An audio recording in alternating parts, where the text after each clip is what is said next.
2023 CGL tier 1 में जो question आए हैं वो कैब के सेगमेंट के, वो आपके साथ डिस्कस कर दें, ताकि जो लोग तैयारी कर रहे हैं, चाहे वो नए हों या पुराने हों, उनको ये अंदाजा लग जाए और आइडिया भी हो जाए कि किस तरह से क्वेश्चन एसएससी में पूछे जा रहे हैं, वो कैब वाले सेगमेंट में क्या उसका पैटर्न चेंज हुआ है, क्या डिफिकल्टी का लेवल है, या प्रीवियस ईयर के ही क्वेश्चन रिपीट हो रहे हैं। तो ये सारी चीजों को देखते हैं। बहुत तेजी में नहीं चल रहा हूं, आराम से चल रहा हूं ताकि चीजें आपको समझ में आ जाए। तो चलिए देखते हैं, पहला क्वेश्चन वन वर्ड का आपके सामने है। बताइए क्या आंसर हो सकता है इसका। कह रहा a thing fit to eat, कोई ऐसी चीज जो खाने के लिए बेहतर हो। तो जो चीज खाने के लिए बेहतर है वो खाने योग्य होगी, और जो खाने योग्य होगी उसको हम लोग एडिबल कहेंगे। जैसे एडिबल ऑयल, खाने योग्य तेल, या वाटर, खाने योग्य। यही आपका ऑप्शन हो जाएगा बी। डाइजेस्टिबल, डाइजेस्ट से बना है, जिसको पचाया जा सके। एलिजिबल, जो उपयुक्त है, एलिजिबल हो गया, सिंपल वर्ड है। क्यूरेबल, क्योर से बना हुआ है, जिसका उपचार किया जा सके। कोई ऐसी बीमारी जिसको ठीक किया जा सके, तो वो डिसीज कैसी हो जाएगी, क्योरेबल हो जाएगी। क्योरेबल को डिसीज से जोड़िएगा, क्योरेबल डिसीज, माने ये ऐसी बीमारी है जो कि ठीक हो सकती है। चलें आगे की तरफ, नेक्स्ट क्वेश्चन को देखते हैं। सिंपल क्वेश्चन था, ये सब सीजीएल 2023 टीयर 1 में आए हुए क्वेश्चन है। A person who believes that, एक व्यक्ति जो मानता है कि laws and governments are not necessary, कानून और सरकार आवश्यक नहीं है। जैसे कि महात्मा गांधी का राम राज्य और कार्ल मार्क्स का साम्यवाद की अंतिम अवस्था। ये दोनों ही विचारधाराएं कहती हैं कि मनुष्य मूलतः सही प्राणी है, और अगर उसको विकसित होने का अवसर मिलेगा तो एक ऐसी अवस्था आएगी जहां पर हमें पुलिस और सरकार दोनों की आवश्यकता नहीं पड़ेगी। लोग आपस में मिलजुल करके रहेंगे और अपना काम स्वतः ही संचालित करेंगे। तो ऐसी विचारधारा एनार्किस्ट कहलाती है, अराजकतावादी। अब देखिए नाम से थोड़ा ये जरा उल्टा है, माने इसका नाम ऐसा है कि आपको लगेगा कि अराजकतावादी, ये तो कुछ अराजकता फैलाएगा। नहीं, ऐसा नहीं है। वो उस सेंस में भी हम अराजकतावादी को यूज करते हैं, लेकिन महात्मा गांधी का जो रामराज्य की परिकल्पना है, कार्ल मार्क्स की जो साम्यवाद की चरम अवस्था की परिकल्पना है, उन दोनों ही सिद्धांतों में यह माना गया है कि एक ऐसी स्थिति आएगी मनुष्य के जीवन में, अगर उसको सही तरीके से डेवलप होने दिया जाए, तो न तो सरकारों की आवश्यकता है, न पुलिस की आवश्यकता है। मनुष्य आपस में विवाद नहीं करेंगे, प्रेम पूर्वक रहेंगे, और कोई भी नियम कानून की आवश्यकता उनको नहीं पड़ेगी। तो वही कह रहा, लॉज और गवर्नमेंट आर नॉट नेसेसरी, ये अराजकतावादी सोच है, जिसका एग्जाम्पल गांधी और कार्ल मार्क्स के सिद्धांतों में हमें दिखाई पड़ता है। एंटागोनिस्ट, विरोधी हो गया, और एडवर्सरी, एडवर्सरी माने भी आपका जो अपोनेंट है।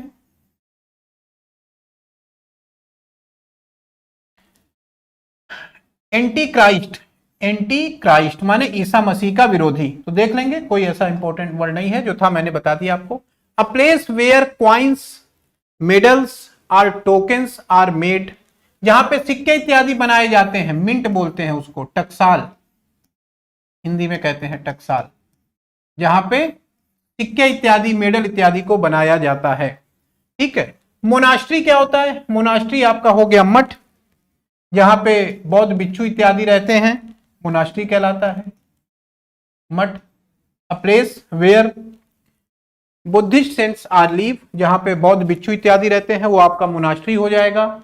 और देखें ऑप्शन डी, ऑप्शन देखिए क्या लिखा हुआ है, हैंगर। हैंगर का क्या मतलब हो जाएगा, अ प्लेस, ये भी इंपॉर्टेंट है वन वर्ड के हिसाब से, तो जो इंपॉर्टेंट वर्ड है वो देख लेते हैं। A place for aircraft, short में लिख दे रहा हूं ना, बहुत डिटेल में नहीं लिख रहा हूं। जहां एयरक्राफ्ट इत्यादि को रखा जाता है वो जगह हैंगर कहलाती है, जहां पे एयरक्राफ्ट इत्यादि आपके रखे जाते हैं, वो हैंगर हो गई। फिर आपका और कौन सा वर्ड बचा, हाँ हज। कुछ जो शब्द है ये क्या होता है, इसका ये वन वर्ड के हिसाब से ये भी इंपॉर्टेंट है। A cage, a cage for small animal, छोटे जानवरों के लिए जो पिंजड़ा हुआ या जगह हुई जहां पे इनको रखा जाता है, उसको हम लाइक, जैसे कि छोटे जानवर कैसे, जैसे रैबिट्स, खरगोश हो गए, डॉग्स, कुत्ते हो गए, बिल्लियां हो गई। तो छोटे जानवरों को जो रखने का पिंजरा है वो कुछ कहा जाता है। मिंट हो गया, हैंगर हो गया, मोनास्ट्री हो गया, सारे वर्ड आप जान गए। तो ऑप्शन हमारा कौन सा है? सी। चलिए अगला क्वेश्चन देखते हैं। अ person who abundance his religion, एक व्यक्ति जिसने अपने धर्म को त्याग दिया है। एपोस्टेट सिंपल वर्ड है, आया होगा, स्वधर्म त्यागी। और ये धर्म के सेंस में भी होता है, पॉलिटिकल पार्टी के सेंस में भी होता है। आपने कोई राजनीतिक दल छोड़ के दूसरा राजनीतिक दल ज्वाइन कर लिया है तो भी आप एपोस्टेट यूज करेंगे। तो ध्यान दीजिएगा, इस सेंस में आएगा तो भी कर लीजिएगा, चाहे रिलीजन हो या पार्टी हो। प्रीस्ट माने पुजारी, सिंपल वर्ड है, ये तो आप जान रहे होंगे। और इगोटिस्ट, वन हु प्रेज,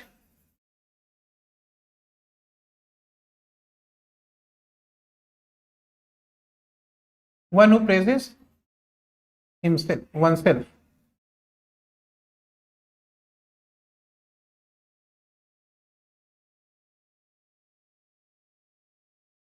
माने अपनी प्रशंसा करने वाला, हिंदी में ही लिख दे रहा हूं।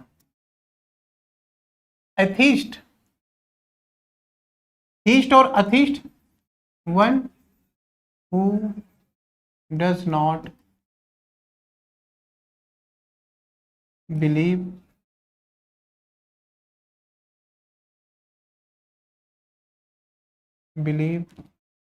इन, ऐसा व्यक्ति जो ईश्वर में भरोसा नहीं रखता है वो एथीस्ट कहा जाएगा, यानी हिंदी में कहेंगे तो नास्तिक। ठीक है, कर लेंगे, डी ऑप्शन हो गया। अगला, a person who hates and avoids other people, ऐसा व्यक्ति जो घृणा करता है और दूसरे लोगों को अवॉइड करने की कोशिश करता है, और जो व्यक्तियों से घृणा करता है, तो व्यक्तियों से घृणा करने वाला misanthrope, C option, misanthrope, लोगों से घृणा करने वाला, लोगों से दूरी बना करके रखने वाला। हर्मिट माने साधु या संत हो जाएगा। ठीक है, और मैसोचिस्ट हो गया।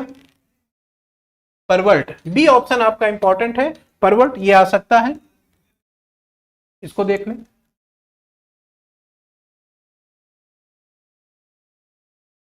One who has turned to error or immoral,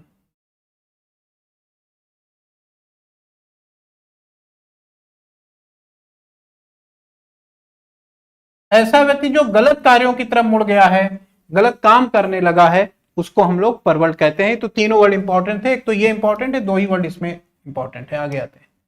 अगला, a person who does not believe that God और गॉड एग्जिस्ट, ऐसा व्यक्ति जो ये मानता है कि ईश्वर का अस्तित्व नहीं है।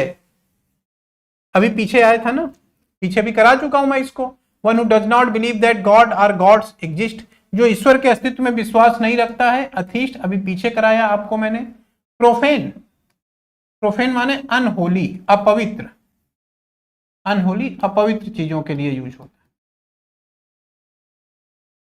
इरिवरेंट, ब्लेस्फेमस अभी आगे आएगा तब इसको डिस्कस कर दूंगा। या ईश निंदा भी कह सकते हैं, ब्लेस्फेमी से बना हुआ है, ईश्वर की निंदा करने वाला ब्लेस्फेमस होता है।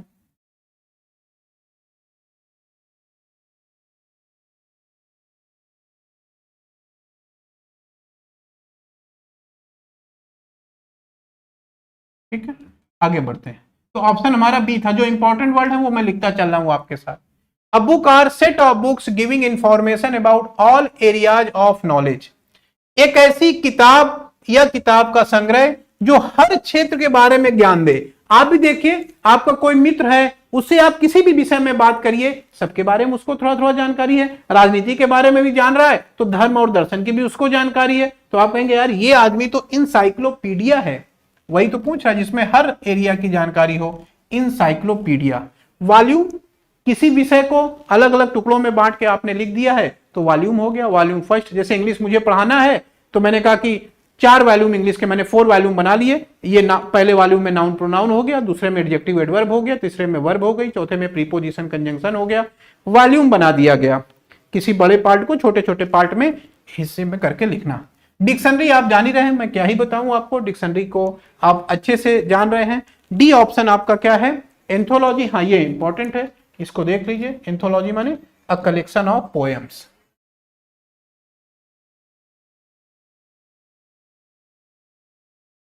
तो अ कलेक्शन ऑफ पोएम्स करके कहीं आएगा तो एंथोलॉजी लिखिएगा, ध्यान रखिए, ठीक है। पोएम्स या पोएट्रीज, ठीक। तो कलेक्शन ऑफ पोएम्स या पोएट्री आपका एंथोलॉजी होती है। कर लेंगे, जो क्वेश्चन पूछा गया था उसका आंसर इंसाइक्लोपीडिया था। ह्यूज फायर फॉर सेलिब्रेशन, कहीं पर बड़ी आग लगा दी जाती है उत्साह इत्यादि मनाने के लिए। सबसे बढ़िया एग्जाम्पल आप अपने दैनिक जीवन में जाइए, होली का त्योहार हम लोग मनाते हैं और एक दिन पहले होलिका दहन किया जाता है। उत्साह उमंग बहुत सारी चीजों का वो प्रतीक है। और बोन फायर, उसको अगर आप इंग्लिश में होलिका को पूछे क्या कहेंगे, तो मैं एक ही शब्द कहूंगा, बोन फायर। बोन फायर माने वो आग जो किसी सेलिब्रेशन के लिए लगाई जाती है, किसी पर्पज के लिए इसको यूज किया जाता है, बॉन फायर कहलाएगी। बाकर फायर फाइट, फायर पावर कोई ऐसा वर्ड नहीं। फेस्टिविटी माने उत्साह, जैसे त्योहार पास में आता है तो त्योहारों को लेकर के हमारे मन में एक अजीब सा उमंग या उत्साह रहती है, वो फेस्टिविटी कहलाएगी, उत्साह या उमंग।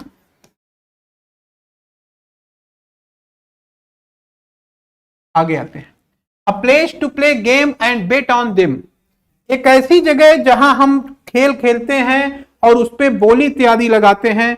तो ऐसी जगह को आप क्या कहेंगे जहां पे आप गेम इत्यादि खेल रहे हैं और बोली इत्यादि लगा रहे हैं, वहां पे बताइए जरा क्या कहते हैं। कैसीनो, देखा होगा आपने फिल्मों में, कैसीनो होता है जहां पे जाके लोग बोलियां इत्यादि लगाते हैं, गेम के सेंस में खेलते हैं। पब क्या हो गया, पब तो शराब पीने के लिए यूज होता है, जहां पे जाते हैं बैठते हैं आराम से, बियर वाइन इत्यादि लोग पीते हैं, वो पब हो गया। होटल आप जान ही रहे हैं। मोटल क्या हुआ, होटल, इसको मोटल को देख लीजिए, ये आपका a place for short stay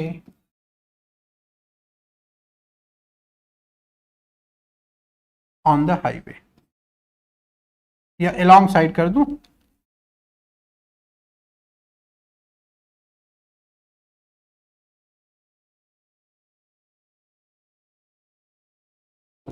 highway के किनारे आपने देखा होगा जैसे ढाबा होता है, तो उसी तरीके की चीजों को हम मोटल कहते हैं। हाईवे के किनारे शॉर्ट स्टे के लिए कुछ देर रुके, खाना पीना खाया, थोड़ा फ्रेश हुए, फिर चल दिए, वो मोटेल है। बाकी होटल आप जान ही रहे हैं, कैसीनो हो गया, पब हो गया, आंसर हमारा डी है। Next, irreverent behavior toward anything held sacred or concerning God, ईश्वर या ईश्वर से जुड़ी हुई किसी पवित्र वस्तु के खिलाफ कुछ अपमानजनक या भद्र या टिप्पणी करना या व्यवहार करना ब्लेसफेमी कहलाता है, ईश निंदा या पवित्र वस्तुओं का विरोध। और कई कंट्रीज में इससे रिलेटेड कानून भी हैं, जैसे पाकिस्तान में ही देखिए ब्लेसफेमी लॉ है, ईश निंदा का कानून है। ईश्वर के खिलाफ आप कुछ बोलते या करते हुए अगर आपने कहा सार्वजनिक तौर पे, तो आपके खिलाफ सरकार एक्शन भी ले सकती है। तो कई कंट्रीज में इससे रिलेटेड कानून बनाए गए हैं। थीज्म क्या होता है, थीज माने ईश्वर में विश्वास रखना, जो इसमें विश्वास रखता है वो थीस्ट कहा जाता है, माने आस्तिक, ईश्वर में विश्वास रखने वाला।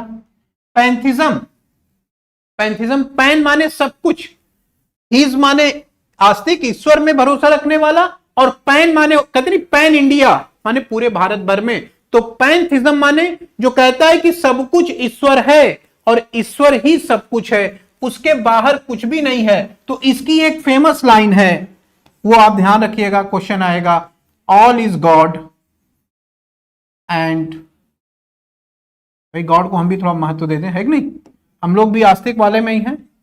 All is God and God is all, सब कुछ ईश्वर है और ईश्वर ही सब कुछ है, उसके बाहर किसी भी चीज का कोई भी अस्तित्व नहीं है। ऐसी विचारधारा पैंथिज्म कहती है, हिंदी में कहते हैं सर्वेश्वरवाद, वह विचारधारा जो मानती है कि all is God and God is all.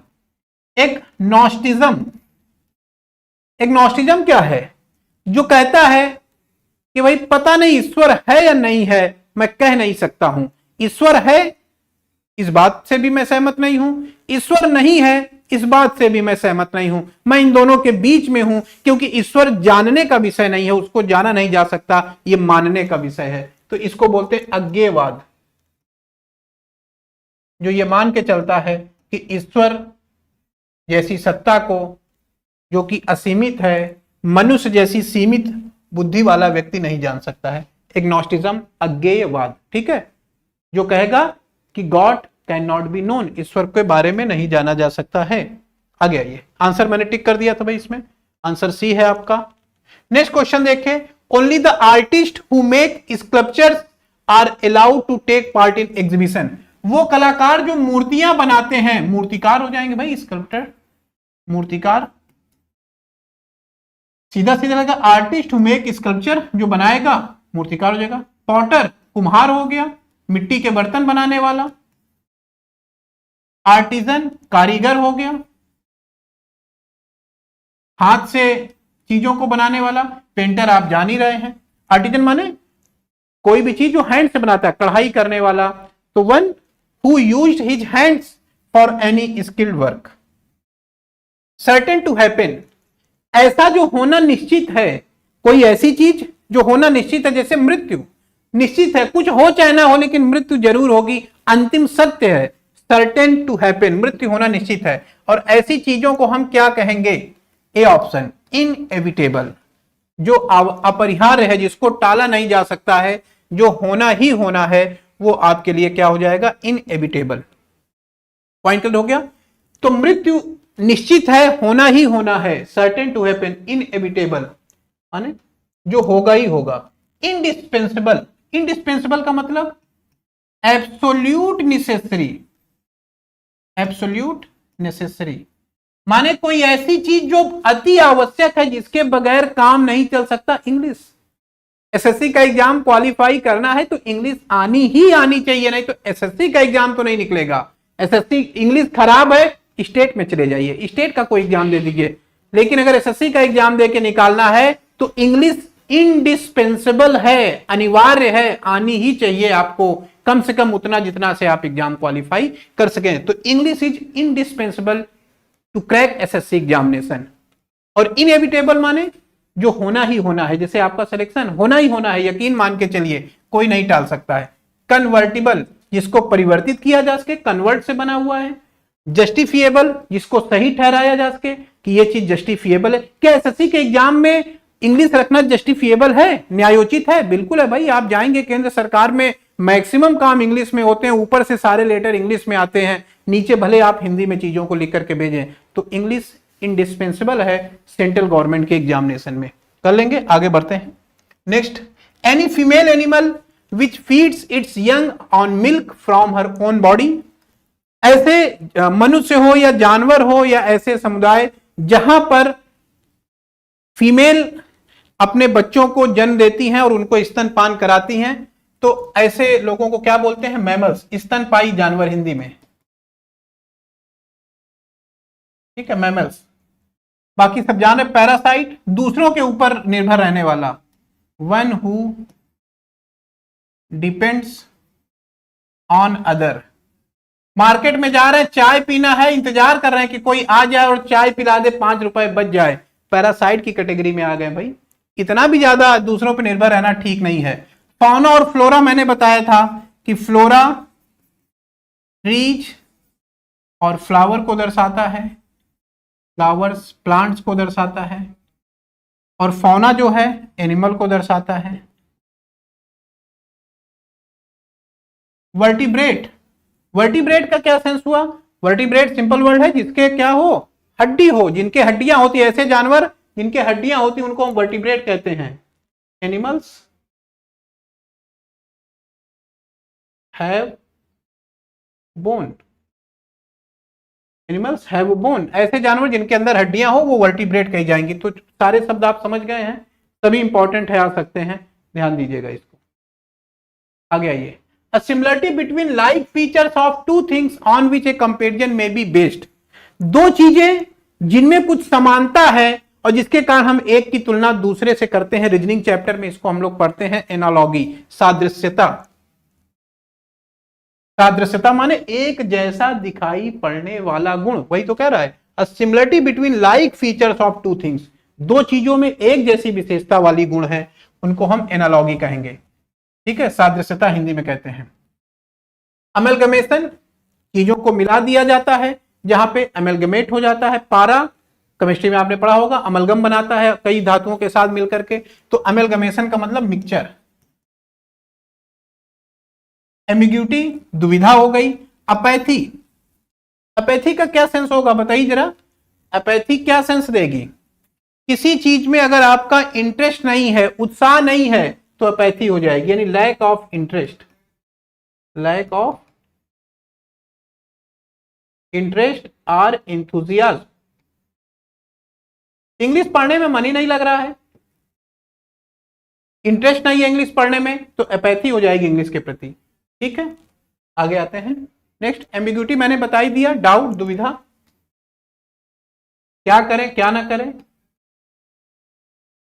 Next, a group of people travelling together, लोगों का एक समूह जो एक साथ यात्रा कर रहे हैं, फारसी इत्यादि में भी यूज होता है कारवां,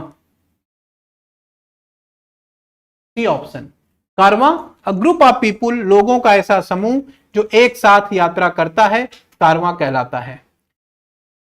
ठीक है, अगला जो वर्ड है वो कौन सा है हमारा, या इसको देख लें, ब्रूड।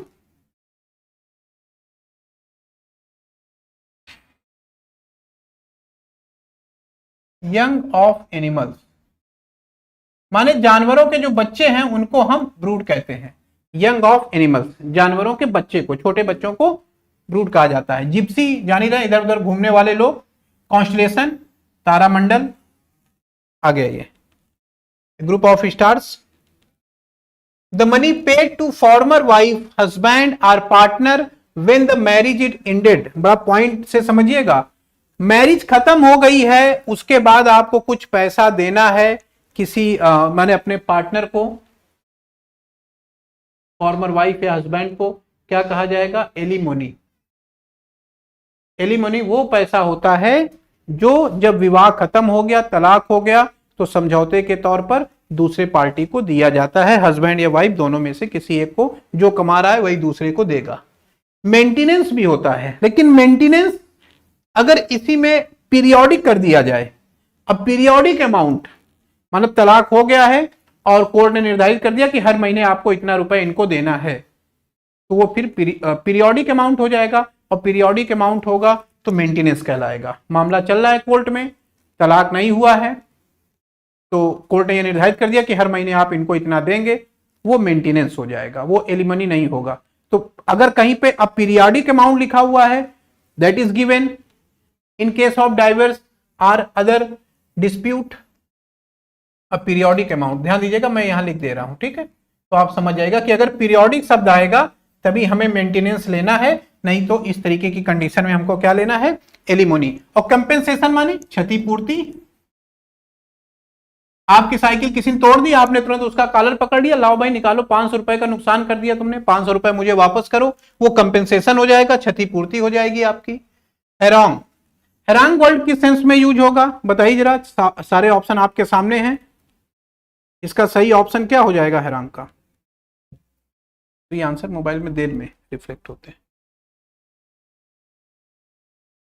हैरांग का मतलब क्या हुआ, हिटलर जैसे भाषण दे रहा है द्वितीय विश्व युद्ध के आसपास के टाइम में, उकसाने वाला भाषण, काफी क्रोध में, एग्रेसिव, ये डी ऑप्शन हैरांग कहा जाता है।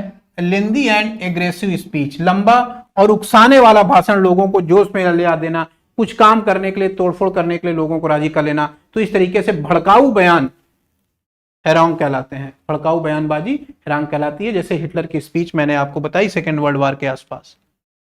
आगे आइए, a person who compiles dictionary, वह व्यक्ति जो डिक्शनरी को कंपाइल कर रहा है, तो डिक्शनरी को जो कंपाइल करेगा उस व्यक्ति को हम लोग क्या कहेंगे बताइए, एक ही ऑप्शन इसमें, लेक्सिकोग्राफर, लेक्सिको माने डिक्शनरी होती है, तो लेक्सिकोग्राफर माने डिक्शनरी को कलेक्ट करने वाला लेक्सिकोग्राफर हो गया।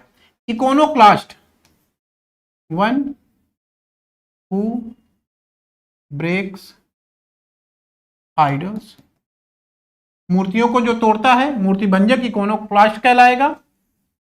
ठीक है। और bibliophile, lover of books, lover of किताबों का जो प्रेमी है, लवर ऑफ बुक्स, बिब्लियोफाइल। प्लेगरिस्ट, प्लेगरिस्ट का क्या मतलब हो जाएगा, इसको मैं थोड़ा इधर लिख दे रहा हूं, ये भी इंपॉर्टेंट है वन वर्ड के हिसाब से। माने इसको अगर हम कहें तो हो जाएगा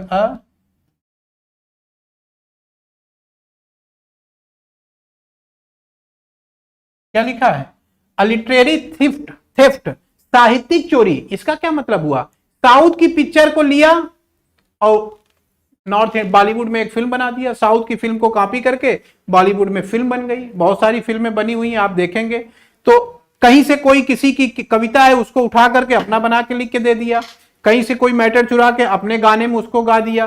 तो फिल्मों में हम अक्सर देखा करते हैं कि कहीं की फिल्मों की स्टोरी लेकर के बॉलीवुड इत्यादि में नई फिल्म बना दी जाती है, वांटेड बना दी गई। और अक्षय कुमार की कई सारी फिल्में हैं जिनमें आप देखेंगे कि साउथ की फिल्मों की ही वो रीमेक हैं, या वहां से कहीं न कहीं से हमने दूसरी जगह से मैटर लेकर के अपना पोस्टर बना देते हैं फिल्म इत्यादि का। तो ये सारी चीजें प्लेगरिस्ट कहलाती हैं, साहित्यिक चोरी, किसी दूसरे का मैटर लेकर के कॉपी पेस्ट करके इधर उधर चेंज करके अपना मैटर बना देना। ठीक है, आगे आइए। A detailed description of a series of real और fictional events taking place over a long period of time. A series of real और फिक्शनल इवेंट्स, एक सीरीज पूरी, किस चीज की सीरीज, वास्तविक या काल्पनिक कहानियों की, जो कि एक काफी लंबे समय तक चल रही हैं। तो ये गाथा होती ना, शिवाजी की गौरव गाथा, महाराणा प्रताप की गौरव गाथा, सागा, गाथा हम बोलते हैं। बाकी विटनेस माने गवाह, सिंपल शब्द है, कोई इंपॉर्टेंट वर्ड नहीं है, यही ऑप्शन है। गौरव, जैसे शिवाजी की गौरव गाथा, महाराणा प्रताप की गौरव गाथा, सागा हो जाएगा। A sentimental memory of the past, past की कोई ऐसी याद जिसको जब आप सोचें तो थोड़ा इमोशनल हो जाएं आप, वही तो है sentimental memory of the past. Past की कोई ऐसी याद जिसको सोच के आप थोड़ा इमोशनल हो जा रहे हैं, आप अपने घर को छोड़ के आ गए हैं अपने तैयारी करने इत्यादि के लिए, और फिर जब आपको याद आता है कि घर में माँ हमारी कैसे खाना बना के देती थी और मैं नहीं खाता था, और यहाँ पे जो है होटल में खा रहा हूं, अच्छा खाना नहीं मिल रहा है, तेल मसाला बहुत ज्यादा है, अपने से बना रहे हैं तो भी दिक्कत हो रही है, तो वो पास्ट की मेमोरी आपको जो याद आएगी, वो फीलिंग आपको क्या कहलाएगी, नोस्टैल्जिया। नोस्टैल्जिया का मतलब पास्ट की सुखद मेमोरी, या पास्ट की कोई ऐसी याद, पॉजिटिव सेंस का वर्ड है, निगेटिव सेंस का वर्ड नहीं है, पास्ट की ऐसी कोई सुखद याद जो कहीं न कहीं आपको इमोशनल कर देती है, नोस्टैल्जिया कहलाती है। यूफोरिया, बहुत अधिक खुशी, अत्यधिक खुशी, ग्रेट जॉय।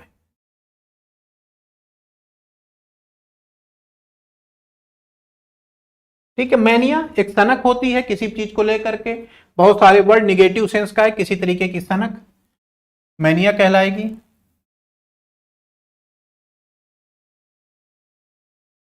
बी ऑप्शन देखिए क्या लिखा हुआ है, हिस्टीरिया, ये भी उसी तरीके का वर्ड है। आगे आइए, नेक्स्ट अगला देखते हैं हम लोग। अगला क्वेश्चन है, अ large number of fish swimming together, बहुत सारी फिश जो कि एक साथ स्विम कर रही हैं, तैर रही हैं, ऐसी फिश के समूह को आप क्या कहेंगे, shoal. C option, a large number of fish swimming together, shoal हो जाएगा, माने एक साथ रहना। स्ट्रिंग माने धागा होता है, जागी रहे हैं आप, सीप काटना। स्ट्रीम देख लेते हैं, अ स्ट्रीम ऑफ वाटर, पानी की धारा स्ट्रीम कही जाती है। चलिए सी ऑप्शन हो जाएगा, बहुत सारी मछलियां अगर एक साथ स्विमिंग कर रही हैं तब।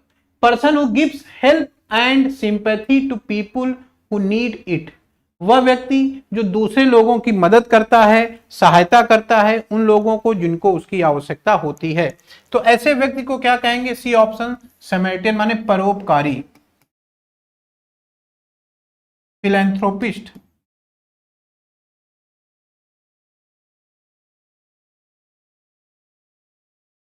फिलैंथ्रोपिस्ट। मोरलिस्ट नैतिकतावादी हो जाएगा, मोरल से जुड़ा हुआ है, मोरलिस्ट नैतिकतावादी। पार्डन से बना हुआ है, पार्डनर माफ करने वाला, one who pardons. One who pardons, वह व्यक्ति जो माफ करता है। प्रीचर, प्रीच से बना हुआ है उपदेशक, जो उपदेश दे किसी को, वन हु प्रीच, प्रीचर हो जाएगा। आगे आइए, to put off doing something specially out of habitual carelessness or laziness, आदत आपकी हो या आलस के कारण किसी काम को पुट ऑफ करना माने टालना, किसी काम को टालना अपनी आदत के स्वभाव के कारण या आलस्य के कारण। तो आलस्य या अपने स्वभाव के कारण किसी काम को न करना, काम में टाल मटोल करना, ये ऑप्शन हो जाएगा प्रोक्रेस्टिनेट, टाल मटोल करना। ठीक है, प्रोक्रेस्टिनेट, टाल मटोल करना, कर लेंगे। बाकी सारे ऑप्शन, एक्सेलरेट आप जान ही रहे होंगे, लेसरेट देख लेते हैं। लेसरेट बी ऑप्शन, लेसरेट का मतलब हो जाएगा टू डिफीट, पराजित करना। और सी ऑप्शन जो आपका लिखा हुआ है रिक्यूपरेट, क्या सेंस होगा? Recuperate, to recover from illness, बीमारी से ठीक होना। और एक्सिलरेट माने थे तो ये तीन वर्ड ज्यादा इंपॉर्टेंट थे, प्रोक्रेस्टिनेट टालमटोल करना, लेसरेट बुरी तरह से परास्त करना किसी को, और recuperate to recover from illness बीमारी इत्यादि से ठीक होना। Being careful that every detail of something is correct, कुछ भी लिखा जा रहा है तो हर छोटी छोटी बात पे बहुत ज्यादा ध्यान देना ताकि कहीं कोई गलती ना हो जाए। और ऐसे व्यक्ति को हम क्या कहते हैं? फास्टिडियस। फास्टिडियस माने किसी चीज को बहुत सावधानी या सतर्कता के साथ करने वाला।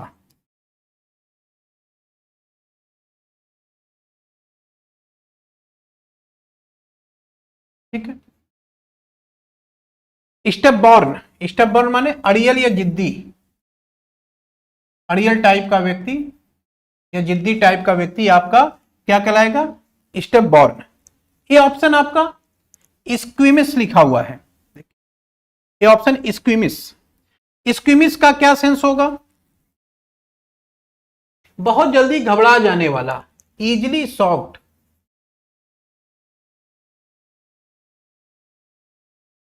इजिली शॉक्ड, बहुत जल्दी घबरा जाने वाला स्क्विमिस कहलाएगा। इम्प्रिग्नेबल, इनविंसिबल, जिसको जीता ना जा सके, जिसको पराजित ना किया जा सके, अजेय या अभेद, इनविंसिबल होगा इम्प्रेग्नेबल। तो यहां पे ऑप्शन आपका बी हो जाएगा। A person who draws or produce map, वह व्यक्ति जो मैप ड्रॉ करता है या बनाता है, तो ऐसे व्यक्ति को हम लोग क्या बोलते हैं बताइए? Cartographer, B option. बाकी कोरियोग्राफर नृत्य से संबंधित है, नृत्य विशेषज्ञ।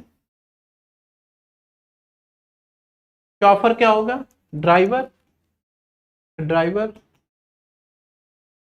कैलीग्राफर, सुंदर लिखने वाला।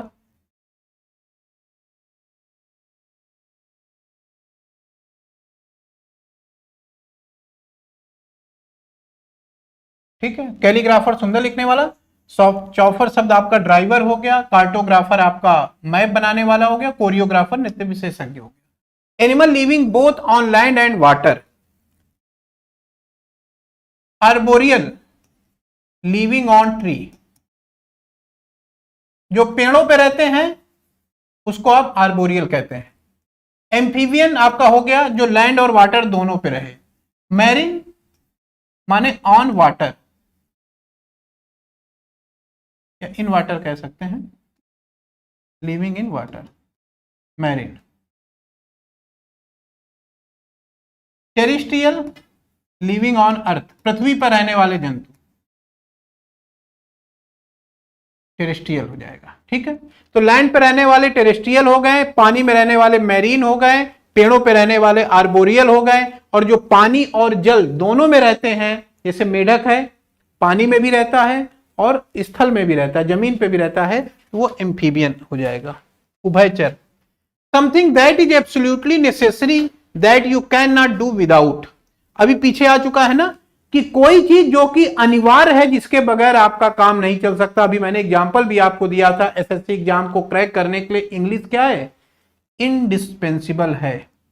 इंडिस्पेंसिबल ये कह रहा है ना, एब्सोल्युटली नेसेसरी है, यही वर्ड मैंने वहां भी लिखा था, ये देखिए कीवर्ड आ गया है, एब्सोल्युटली नेसेसरी, इंडिस्पेंसिबल, अनिवार्य। आगे person who betrays his own country, वह व्यक्ति जो अपने खुद के देश को धोखा देता है, ट्रेटर, देशद्रोही। पैरागन माने मॉडल, नमूना। मस्कट क्या होता है, ओलंपिक इत्यादि में कोई एक प्रतीक चिन्ह बनाया जाता है हर ओलंपिक का, उसको मस्कट कहते हैं, हिंदी में कहते हैं शुभंकर। चलिए, the study of evolution of Mankind, Mankind के विकास का अध्ययन, मनुष्य के विकास का अध्ययन क्या कहलाता है, एंथ्रोपोलॉजी। एंथ्रोपोलॉजी मनुष्य के विकास का अध्ययन है, द स्टडी ऑफ, बाकी सारे वर्ड सिंपल हैं। साइकोलॉजी आप जान ही रहे होंगे, बायोलॉजी आप जान ही रहे होंगे। एंथोलॉजी अभी पीछे आया था, मैंने आपको डिस्कस भी किया था, ए कलेक्शन ऑफ पोयम, तो वहां कलेक्शन के सेंस में था, बुक के कलेक्शन के सेंस में था, तो वहां मैंने आपको एंथोलॉजी का मीनिंग बताया था, ए कलेक्शन ऑफ पोयम। यहां स्टडी के सेंस में आया है, तो अगर स्टडी के सेंस में देखें तो एंथोलॉजी माने होता है स्टडी ऑफ फ्लावर्स। ध्यान दीजिएगा, स्टडी ऑफ फ्लावर्स, ठीक है। बाकी बायोलॉजी साइकोलॉजी आप जान रहे होंगे, ये उतना, ये दो वर्ड ध्यान दीजिए। एंथ्रोपोलॉजी जो पूछा गया है, मैनकाइंड का अध्ययन, और फ्लावर्स का अध्ययन पूछा जाएगा तो एंथोलॉजी होगा। और एंथोलॉजी कलेक्शन ऑफ पोएम्स भी है, मैं पीछे आपको लिखवा चुका हूं। आगे आते हैं, child bereaved of one or both the parent, कोई ऐसा बच्चा जिसके एक या दोनों माता पिता की मृत्यु हो गई है, ऑर्फन कहा जाएगा, अनाथ कहा जाएगा, ठीक है। डेस्टिट्यूट माने वेरी पुअर, बहुत गरीब, जिसके पास चीजों का अभाव है, वो क्या हो जाएगा, डेस्टिट्यूट हो जाएगा, बहुत ही ज्यादा गरीब। चलेंगे, डिजोलेट, ये एक अच्छा वर्ड, इसको देख लीजिए, डिजर्टेड, क्या सेंस होगा, एक एग्जांपल लिखते हैं इसके, जो इंपॉर्टेंट है वो मैं आपको बताता चल रहा हूं, आप परेशान मत होइए। अ डिजोलेट हाउस माने एक ऐसा मकान जिसको छोड़ दिया गया है, जहां पे कोई रह नहीं रहा है, कुछ उस तरीके की चीजों को डिजर्टेड, त्यागा हुआ या छोड़ा हुआ, माने त्यागा हुआ या परित्यक्त हिंदी में कह सकते हैं। आगे आइए, next, having a consistency that does not easily yield to pressure, किसी काम में एक कंसिस्टेंसी बना के रखना, दूसरे के दबाव में जल्दी से न झुकना।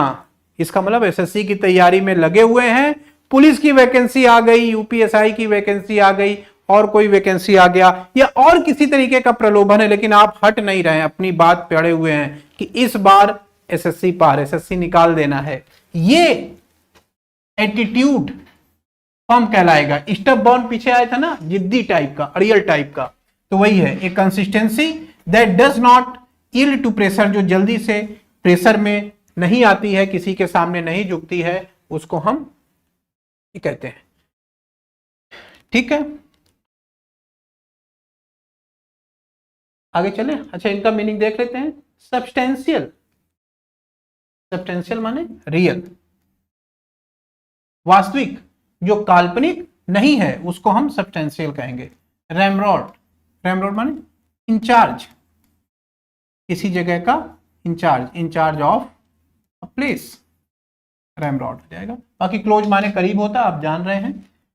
कॉपिंग someone else work and trying to submit as your one, दूसरे की चीजें चुरा लेना और ऐसा लगाना कि आप ही की चीज है।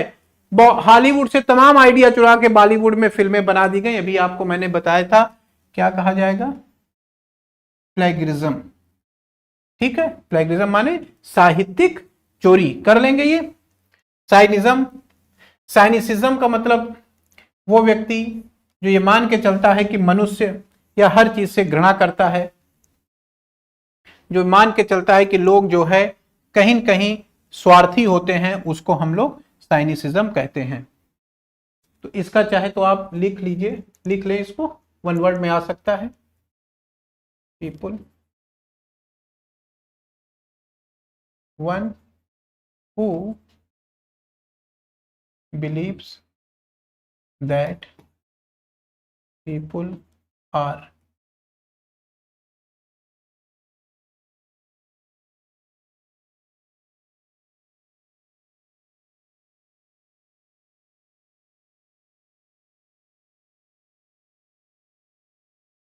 लिखा है one who believes that people are motivated by selfishness, यानी वो व्यक्ति जो ये मान के चलता है कि मनुष्य मूलतः स्वार्थी प्राणी है, वो बिना स्वार्थ के कुछ नहीं करता है। तुलसीदास लिखा ना कि सुर नर मुनि सबकी यह रीति, स्वार्थ लाई करें सब प्रीति, ऐसा विचार रखने वाले लोग साइनिसिज्म कहलाते हैं। वो व्यक्ति जो मानता है कि मनुष्य मूलतः स्वार्थी है, अपने मतलब से ही काम करता है।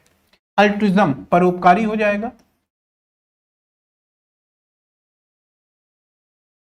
हुलीगैनिज्म दंगा फसाद करने वाला। आगे आइए, गवर्नमेंट गवर्न बाय वेल्थ, ऐसी सरकार जो संपत्ति के द्वारा चलाई जा रही है, धनी लोगों का शासन, plutocracy.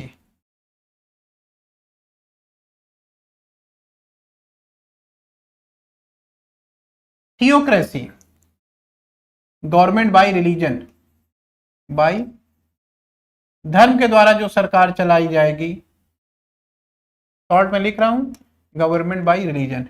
Democracy government by people. Autocracy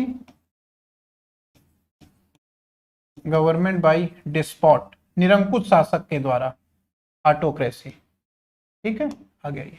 a person who enjoy doing dangerous things in a way that other people may think is stupid, एक ऐसा व्यक्ति जो ऐसे खतरनाक काम करता है जो दूसरे लोग देख करके देखें तो कहें कि ये तो बड़ा मूर्खतापूर्ण काम है।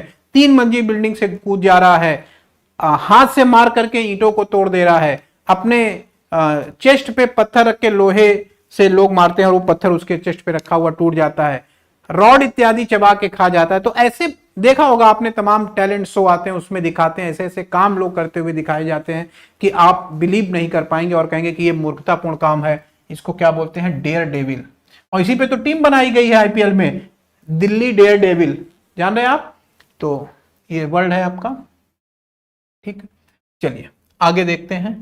नेक्स्ट अगला चला जाए भाई, बाकी मीनिंग कर लीजिएगा।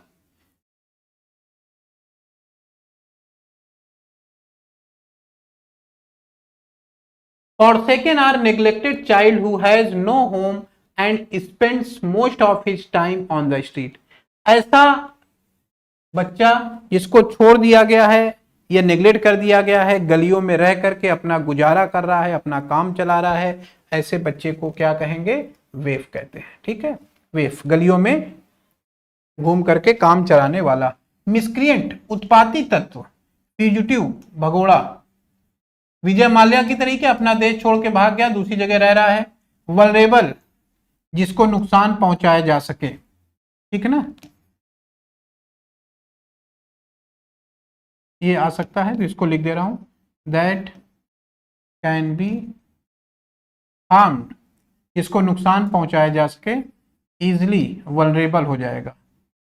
ठीक है, आगे आते हैं। Next, capable of being bent or pulled into different shapes, ऐसी चीज जिसको हम मोड़ सकें, अलग अलग चीजों का आकार दे सकें।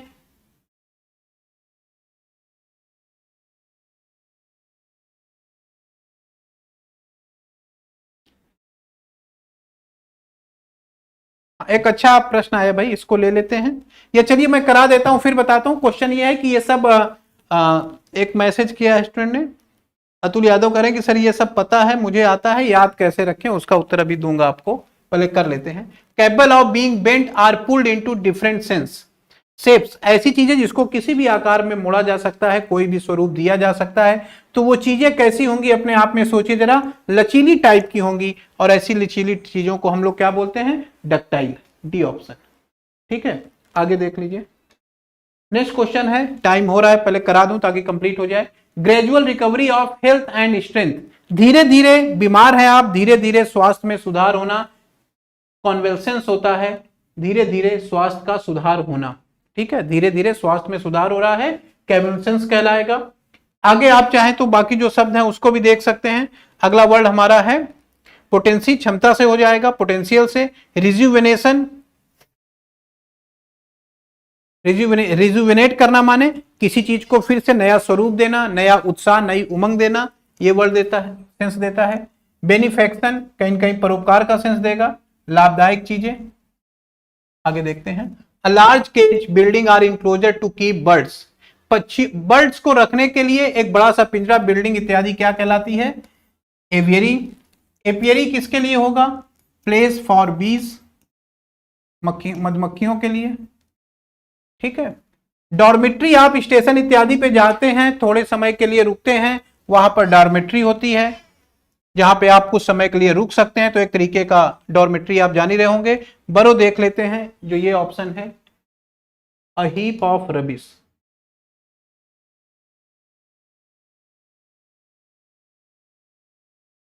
अ हीप ऑफ रबिश माने कूड़े कचरे का ढेर, बरो कहलाएगा आपका, ठीक है। कर लेंगे, आगे बढ़ते हैं, जल्दी से 2 क्वेश्चन करते हैं, टाइम हमारा लगभग समाप्ति की तरफ है, दूसरी क्लास है अभी, तो दूसरे का टाइम न लिया जाए, जल्दी से कर लेते हैं। Manisha is a believer of fate, भाग्य में विश्वास रखने वाला। फैटालिस्ट, भाग्यवादी होता है जो भाग्य में विश्वास रखे। कैटलिस्ट माने प्रेरक, आप जान रहे होंगे। चलिए आगे, next question. One who beliefs, one who looks at the negative side of everything, निराशावादी हम बोलेंगे। इसका अपोजिट है ऑप्टिमिस्ट, आशावादी, सिंपल वर्ड है, आप जान रहे होंगे। पेसिमिस्ट माने निराशावादी, ऑप्टिमिस्ट माने आशावादी। अब मैं क्वेश्चन दे देता हूं, अतुल यादव के जो प्रश्न है उसका आंसर बताता हूं आपको। अब जैसा कि अतुल यादव ने पूछा है कि सर पता तो है मुझे लेकिन मैं भूल जाता हूं, ऐसे शब्दों को याद कैसे रखें? तो देखिए एक चीज समझिएगा, इसके 2 तरीके हैं। या एक तो ये कि जैसे आप चीजों को पढ़ रहे हैं, बहुत सारे वर्ड ऐसे होंगे जो सिंपल टाइप के हैं, आपने बार बार पढ़े हैं, कहीं कहीं आपको न्यूज़पेपर इत्यादि में या किसी चीज को पढ़ते समय मिल जाते हैं, वो शब्द आप नहीं भूलते हैं, उनको अलग कर लीजिए। माने इसको 2 कैटेगरी में बांटना है। एक तो पहले वो शब्द जो जनरली आप नहीं भूलते हैं, उनको अलग करिए। ऐसे शब्द जो आप भूल जा रहे हैं उनकी अलग लिस्ट बनाइए, उनको अलग से नोट करिए। जो शब्द आप भूल रहे हैं उनकी अलग से लिस्ट बना लीजिए। और उनकी अलग से लिस्ट बनाने के बाद क्या करना है, 2 तरीके हैं, आप अपना सकते हैं। मैं आपको बताऊं, मुझे सुंदरकांड याद है, रामचरितमानस में जाएंगे, सुंदरकांड उसका एक पार्ट है, 60 से ज्यादा दोहे हैं उसमें, और मुझे वो याद है। मैंने कभी याद नहीं किया उसको, लेकिन कैसे याद हो गया वो सुंदरकांड मुझे, क्योंकि बचपन में अक्सर सुंदरकांड होता था मंगलवार या शनिवार को कहीं कहीं, और मैं उसमें पार्टिसिपेट करता था, लोगों के साथ पढ़ता रहता था। पढ़ते पढ़ते वो सुंदरकांड मुझे याद है। आप सुंदरकांड की कोई भी एक लाइन कभी भी मेरे साथ बैठिएगा, आगे की बोलिएगा, तो उसके आगे का जो हिस्सा है वो मैं आपको बता दूंगा। मैंने ऐसा पूरा तो नहीं सुना पाऊंगा, लेकिन अगर आप एक लाइन बोलेंगे तो आगे की लाइन में बता दूंगा कि ये होगी। तो वो मुझे कैसे याद हुई, तो मेरे माइंड में ये कॉन्सेप्ट आया वहां से कि वोकैब का जो सेगमेंट है, जहां पर जो इंपॉर्टेंट है और लास्ट ईयर का है, समझिएगा, इंपॉर्टेंट है और लास्ट ईयर का है, और ऐसे वर्ड हैं जो जनरली हमको नहीं मिलते हैं पढ़ते समय पेपर इत्यादि में, उसको हम क्या करें, या जो ज्यादातर हम भूल जाते हैं, ऐसे शब्दों की अलग लिस्ट बना लें। क्योंकि प्रीवियस ईयर के क्वेश्चन हैं, आ सकते हैं, और लगभग एसएससी में उसी से क्वेश्चन पूछे जा रहे हैं, तो इनकी एक अलग से लिस्ट बना लें। और सुंदरकांड की तरह, हनुमान चालीसा की तरह डेली 10-5 मिनट उसका जाप करें। डेली ऐसे पढ़ते रहिए, वो आपके माइंड में बना रहेगा। एक तरीका तो ये है। दूसरा तरीका है कि उसकी अपनी कुछ ट्रिक बना लीजिए, कुछ ऐसा किसी शब्द से उसका एंटोनिम, सिनोनिम्स, कोई वर्ड उससे मिले जुले वर्ड, जैसे अभी आया था ना, थीस्ट था, अथीस्ट था, पैंथिज्म था, एनार्किस्ट था, सोशलिज्म था, ब्लेस्फेमी थी, तो एक ही चीजों से रिलेटेड वर्ड हैं, तो उससे जो मिलते जुलते शब्द हैं उनके साथ उसको रिलेट करके समझने की कोशिश करिए कि भाई थीस्ट माने आस्तिक, अथीस्ट माने नास्तिक, ब्लेस्फेमी ईस निंदा हो गई, पैंथिज्म सब कुछ मानने वाला, एग्नोस्टिक अज्ञेयवादी, ये 4-5 वर्ड हैं जो अक्सर आते रहते हैं। तो या तो उसको किसी ग्रुप में बना लीजिए, 5, 6, 7, 8 शब्दों के साथ रिलेट करके रखिए, उसी से मिलते जुलते, तो वो एक सेट अलग बना सकते हैं। और जो एकदम टिपिकल है, एकदम अलग सा है, अकेला सा है, ऐसे शब्दों की लिस्ट बनाइए और हनुमान चालीसा की तरह डेली 10-15 मिनट उसका जाप करते रहिए। क्योंकि लास्ट ईयर के क्वेश्चन है और क्वेश्चन आ सकते हैं, तो ऐसे पढ़ते रहेंगे तो आपके माइंड में बना रहेगा और एग्जामिनेशन में काम आपका हो जाएगा। 41 क्वेश्चन है, वेवर, वेवर माने झूलना, इधर उधर होना, बिटवीन डिफरेंट ओपिनियन और एक्शन, माने अलग अलग विचारों के बीच में झूलना। आप निश्चित नहीं कर पा रहे हैं कि क्या करें, दो अलग अलग विचार आपके मन में बने हुए हैं, एक मन कह रहा है कि ये किया जाए, दूसरा मन कह रहा है ये किया जाए, तो दो अलग अलग विचारों के बीच में अगर आप झूल रहे हैं तो क्या कहेंगे ऐसे वर्ड को? ऐसे वर्ड को हम लोग क्या कहेंगे? वैसलेट। वैसलेट होता है दो अलग अलग विचारों के बीच में झूलना। ठीक है, अब और जो वर्ड है उसको देख लेते हैं, जैसे स्वे एक वर्ड है, थ्रिफ्टी, थ्रिफ्टी भी एक वर्ड है। थ्रिफ्टी तो कहीं कहीं कंजूस के सेंस में हो गया, थ्रिफ्टी की मीनिंग लिख लें यहां पे, केयरफुल अबाउट स्पेंडिंग मनी, पैसे को खर्च करने को लेके अगर आप बहुत सावधान हैं और बहुत सोच समझ के आप पैसा खर्च करते हैं तो आप थ्रिफ्टी नेचर के हैं। तो इस चीज को देख लीजिए कि क्या आपकी विशेषता उस तरीके से है कि नहीं है। ठीक है, स्वे, स्वे का क्या सेंस हुआ? टू परसुएट, किसी व्यक्ति को राजी करना, to persuade somebody to believe, राजी करना, किसी आदमी को राजी करना, किसी को आश्वस्त करना, मनाना, स्वे कहलाता है। वाइडक्ट क्या हुआ? ये वर्ड क्या है? ये वर्ड कुछ उस तरीके से है जैसे आप मान लीजिए ये ब्रिज है, पुल आपने देखा होगा, ये पुल ऐसे, ये दो पिलर हो गए, उसके बीच में इस तरीके से ऐसे ये पुल बना हुआ है। ठीक है, ब्रिज। तो ये ब्रिज जो है दो पिलर के बीच में, उसको हम लोग क्या कहते हैं? वाइडक्ट। यानी यहां पे हम इसको लिखे तो क्या हो जाएगा? ये कहा जाएगा अलोंग हाई, है कि नहीं भाई? लंबा भी है काफी और ऊंचा भी है, लेकिन है तो पुल ही, अलोंग हाई ब्रिज। ठीक है, अलोंग हाई ब्रिज, वाइडक्ट। तो समझ गए सारे शब्द? डी ऑप्शन आपका है जो पूछा गया है, दो अलग अलग विचारों के बीच में झूलना। तो कर लीजिए, आगे चलते हैं नेक्स्ट क्वेश्चन की तरफ। नेक्स्ट क्वेश्चन है, someone who dishonestly pretends to deceive under an assumed character, कोई व्यक्ति जो कि डिसऑनेस्टली माने बेईमानी पूर्ण तरीके से, प्रिटेंड्स बहाना करता है, टू डिसीव धोखा देने का, अंडर एन एज्यूम्ड कैरेक्टर एक कैरेक्टर के रूप में, मतलब कोई छद्म रूप उसने धारण किया है, वो जैसा है उस रूप में आपके सामने नहीं आया है, कोई दूसरा ही रूप धारण करके आपके सामने आ रहा है और आपको धोखा देने की कोशिश कर रहा है, तो ऐसे लोगों को आप क्या कहेंगे? बताइए, ऐसे लोगों को क्या कहा जाएगा? इम्बेसाइल, सी ऑप्शन। ठीक है, इमिटेटर क्या हो जाएगा? इमिटेटर माने इमिटेट करने वाला, वन हु इमिटेट्स,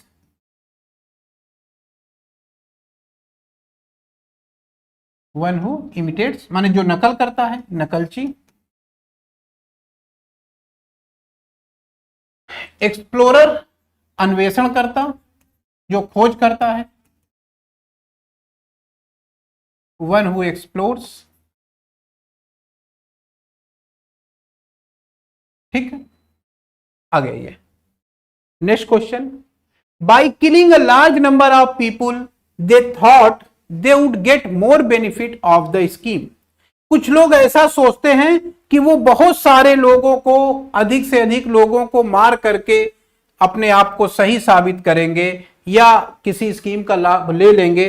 तो समूह में किसी चीज को, लोगों की हत्या करना क्या कहलाएगा? समूह में लोगों की हत्या करना जीनोसाइड।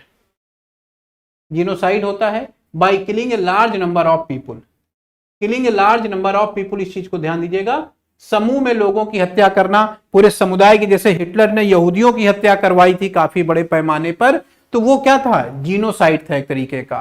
ठीक है, बाकी सुसाइड आप जान ही रहे हैं, किलिंग हिमसेल्फ, फेटिसाइड,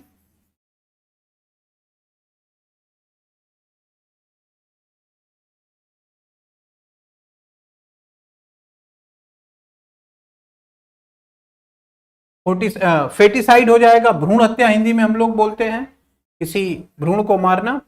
ठीक,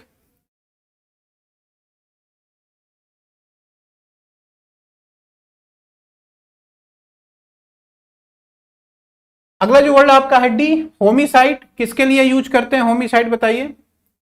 किसी को जानबूझ करके मारना, किलिंग somebody deliberately, जानबूझ करके किसी की हत्या करना होमिसाइड हो जाएगा। किलिंग ए फेटस, भ्रूण हत्या हो गई, इसको हिंदी में कर लीजिए फेटिसाइड। सुसाइड आत्महत्या जान ही रहे, लार्ज नंबर ऑफ पीपल को मारना जिनोसाइड हो जाएगा। कर लेंगे, आगे बढ़ते हैं नेक्स्ट क्वेश्चन की तरफ। A person who kill somebody specially for political reason, राजनैतिक कारणों से की गई हत्या असैसिनेशन कहलाती है। ध्यान दीजिएगा, राजनीतिक कारणों से की गई हत्या।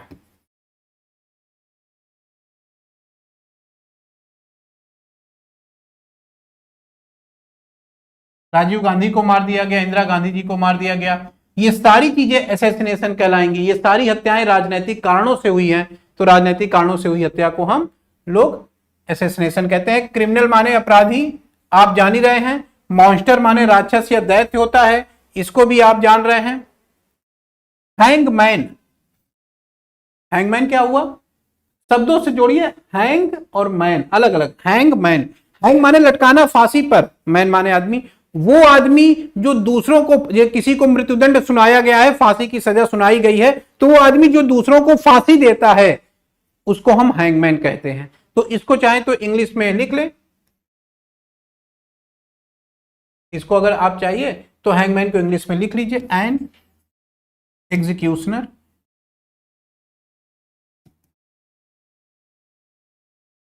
एन एग्जीक्यूशनर रिस्पॉन्सिबल फॉर, कोई ऐसा व्यक्ति जो कि रिस्पॉन्सिबल होता है, जिम्मेदार होता है, किसके लिए? किसी व्यक्ति को फांसी पर लटकाने के लिए। तो फांसी पर लटकाने के लिए किसी व्यक्ति को जो जिम्मेदार है उसको हम लोग क्या बोलते हैं? हैंगमैन। ठीक है, तो फांसी पे कर लेंगे, एन एग्जीक्यूशन रिस्पॉन्सिबल फॉर। एक दो और जोड़ लीजिए, हैंगिंग, हैंगिंग क्रिमिनल्स, वह व्यक्ति जो अपराधियों को फांसी पे लटकाता है, हैंगमैन कहेंगे। चलिए आगे आइए। अ ग्रुप ऑफ वर्शिपर, पूजा पाठ करने वाले लोगों का समूह। तो पूजा पाठ करने वाले लोगों का समूह क्या कहलाएगा? कांग्रीगेशन, ये भक्त मंडली हिंदी में कहेंगे, भक्त मंडली। कॉन्स्टलेशन कल भी आया था, बताया भी था आपको, चाहे आप लिख लीजिए। A group of stars, a group of stars forming, नहीं,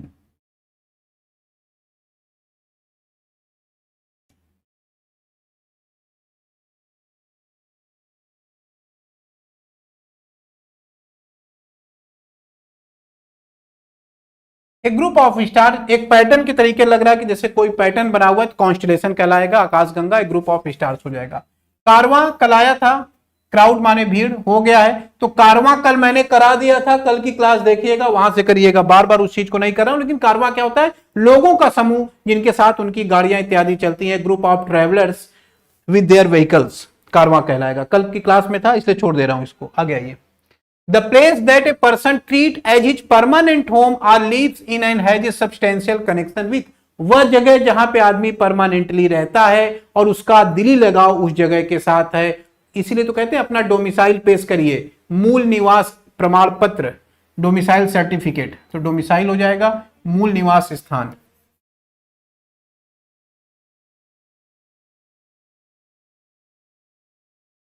ठीक है, ओसिस क्या होता है? ओसिस मरुद्यान,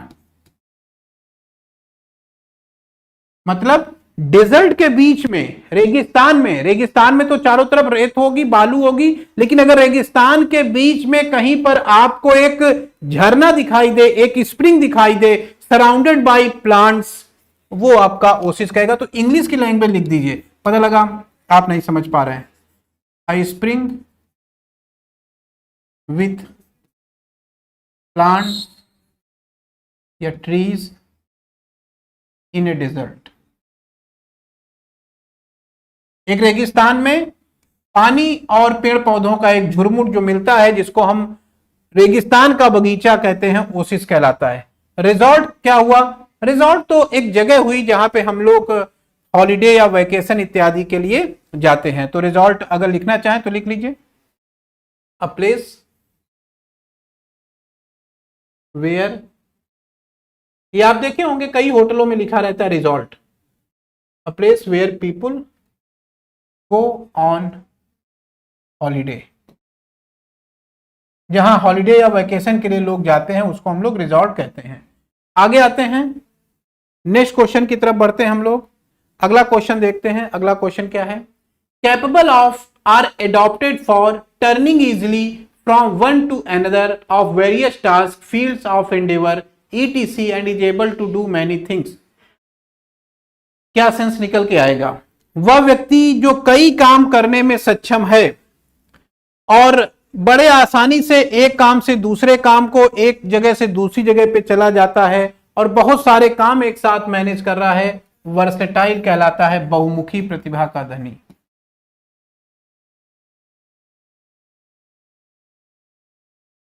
जिसके पास ऐसी प्रतिभा है कि वो कई काम एक साथ मैनेज कर रहा है ना, able to do many things, last line पकड़िएगा, able to do many things, वो बहुमुखी प्रतिभा का धनी कहलाएगा। टैलेंटेड होशियार हो गया, फ्लेक्सिबल लचीला आप जान ही रहे हैं, ठीक है, लचीला।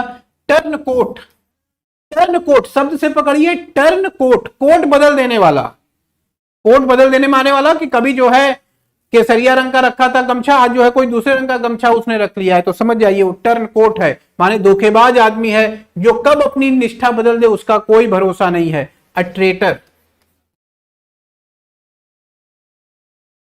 या धोखेबाज व्यक्ति, ठीक है। आगे आइए, next, a big clumsy often slow witted person, काफी भारी भरकम लेकिन स्लो विटेड है, ऐसे व्यक्ति को हम लोग क्या कहेंगे? भारी भरकम और स्लो विटेड वाला व्यक्ति। बताइए, चारों ऑप्शन आपके सामने हैं, क्या कहा जाएगा? ओफ, ये हो जाएगा। एप माने आप समझ सकते हैं गोरिल्ला होता है, एप माने गोरिल्ला। स्लॉच, स्लॉच क्या होता है? A hanging down of head, सर नीचे किए हुए हैं, सर अगर नीचे ऐसे कर लिए हैं तो हैंगिंग डाउन ऑफ हेड क्या कहलाएगा? स्लॉच कहलाएगा। स्लॉच का मतलब हो गया सर को नीचे किए हुए रहना, ठीक है, स्लॉच हो गया। चंप एक शब्द है, क्या हो जाएगा? D option. एक ऐसा व्यक्ति जिसके अंदर क्षमता नहीं है, प्रतिभा नहीं है, उसको आप चंप कहेंगे, यानी an incompetent, an incompetent person, ऐसा व्यक्ति जिसके अंदर कोई क्षमता नहीं है वो चंप कहलाएगा। तो सारे मीनिंग हो गए। एक काफी भारी भरकम और धीमे स्वभाव वाला व्यक्ति ऊफ कहलाएगा। Next, place where grains are stored, वह जगह जहां पर अनाज को एकत्रित करके रखा जाता है, वो जगह जहां अनाज को हम एकत्रित करके रखते हैं वो क्या होता है? ग्रेनरी कहलाती है। मिंट कल आया था, जहां मैंने बताया भी था इसको, कल क्वेश्चन में भी था, तो इसको नहीं डिस्कस कर रहे हैं, इसको देख लीजिएगा। पेंट्री कार, जहां पे एक छोटी सी जगह जहां भोजन को स्टोर किया जाता है, इसको देख लेते हैं। A cupboard or small place where food is store, जहां भोजन को स्टोर करके रखा जाता है या केप्ट रखा जाता है, कर लीजिए, ठीक है। चलिए आगे बढ़ते हैं। नेक्स्ट, टर्मेगेंट, टर्मेगेंट क्या होता है? एक ऐसी महिला जो वायलेंट है, ओवर बियरिंग है, क्वेरलसम है, ऐसी महिला को आप टर्मिगेंट कहते हैं। टर्मिगेंट माने काफी कड़क स्वभाव की महिला जो अपना काम लोगों से करवाना जानती है, लोगों को अगर गलत करेंगे वो तो डांटेगी भी, फटकारेगी भी। तो इस तरीके से कड़क मिजाज वाली महिला को हम लोग क्या बोलते हैं? टर्मिगेंट। सी ऑप्शन ले लीजिए। आगे बढ़ते हैं। One who can not here, वह व्यक्ति जो सुन नहीं सकता है। जो सुन नहीं सकता है वो डीफ हो गया। डम, हु कैन नॉट स्पीक, जो बोल नहीं सकता है, गूंगा है। Illegible, that can not be read, जिसको पढ़ा न जा सके यानी अपठनीय। Inaudible, that can not be heard, जिसको सुना न जा सके। जिसको सुना न जा सके वो इनऑडिबल हो गया। जो सुन नहीं सकता है वो डीफ हो गया यानी बहरा व्यक्ति हो गया। और जो डम है, जो बोल नहीं सकता है, यानी गूंगा हो गया। इस तरह से आगे बढ़ते हैं। Next, causing or wanting to cause harm or evil to someone, ऐसा व्यक्ति जिसके अंदर ये इच्छा है या ऐसी इच्छा रखता है कि वो दूसरों को कहीं न कहीं नुकसान पहुंचाएगा। तो दूसरों को नुकसान पहुंचाने की भावना जिस व्यक्ति के अंदर है उसको क्या कहेंगे? मेल वोलेंट।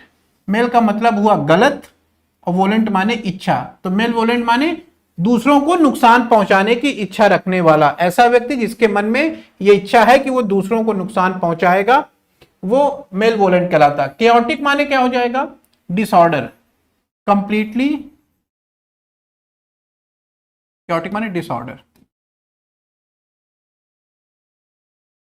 डिसऑर्डरली माने अव्यवस्थ, अस्त व्यस्त। फुल ऑफ डिसऑर्डर लिख ले चाहे तो, फुल ऑफ डिसऑर्डर ऐसा लिख लीजिए, अस्त व्यस्त।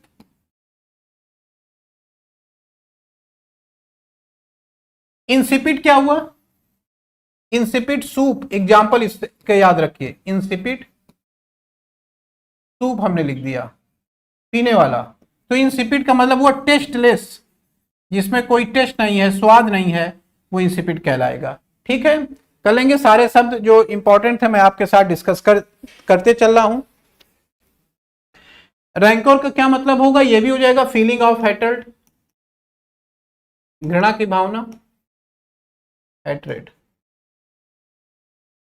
ठीक है, ऑप्शन आपका सी है, मैंने टिक कर दिया। अगले क्वेश्चन पे आते हैं। One who believes in fate, वह व्यक्ति जो भाग्य में विश्वास रखता है। फैटलिस्ट हो जाएगा, भाग्यवादी।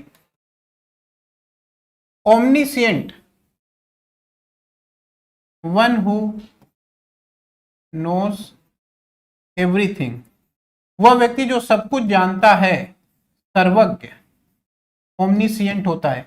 सिएंट माने ज्ञान, साइंस से बना हुआ है ना, साइंस से देखिए, सिएंट माने ज्ञान, ओमनी माने सारा, तो सारा ज्ञान रखने वाला। एग्नोस्टिक कल आया था, मैंने बता दिया था। एग्नोस्टिक माने अज्ञेयवादी, कल की क्लास देखिएगा इसके लिए। रियलिस्टिक माने जो वास्तविक चीजों में विश्वास रखता है, तो कोई इंपॉर्टेंट वर्ड नहीं है। आगे बढ़ते हैं। Causing or ending a death, कोई ऐसी चीज जो अंत में मृत्यु के रूप में परिणित हो जाए। तो जो चीजें आगे मृत्यु के रूप में परिणित हो जाएंगी, ऐसी चीजें क्या होंगी? बहुत ज्यादा घातक होती हैं। उसके लिए हम लोग क्या शब्द यूज करते हैं? फैटल। फैटल माने वो चीज हुआ जो काफी ज्यादा घातक होगी। ठीक है, तो डी ऑप्शन आपका हो जाएगा। फिर आगे आए, अगला वर्ड पोस्टर, इसका मीनिंग देख लेते हैं।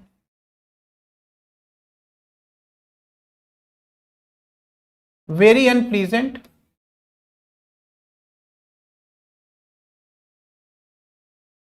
एंड फुल ऑफ हॉरर, डर से भरा हुआ और काफी ज्यादा खराब जो चीज है वो ग्रूसम होता है, भयंकर, डरावना। तो ग्रूसम का मतलब भयंकर या डरावने से हुआ, यानी जो चीज अनप्लीजेंट है और फुल ऑफ हॉरर है, डरावना या भयंकर, हम लोग उसको क्या बोलेंगे? ग्रूसम।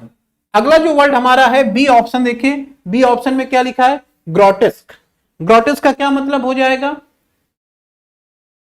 एक्सट्रीमली अगली, बहुत ही ज्यादा बुरा टाइप का। एक्सट्रीमली अगली,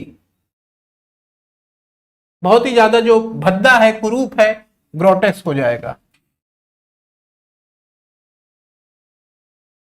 ठीक है, तो ग्रोटेस्क हो गया।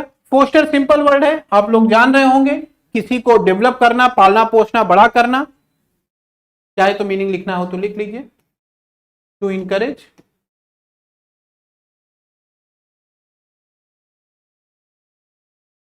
पोस्टर की मीनिंग लिख लेते हैं अगर जिनको नहीं पता है तो। To encourage something to develop,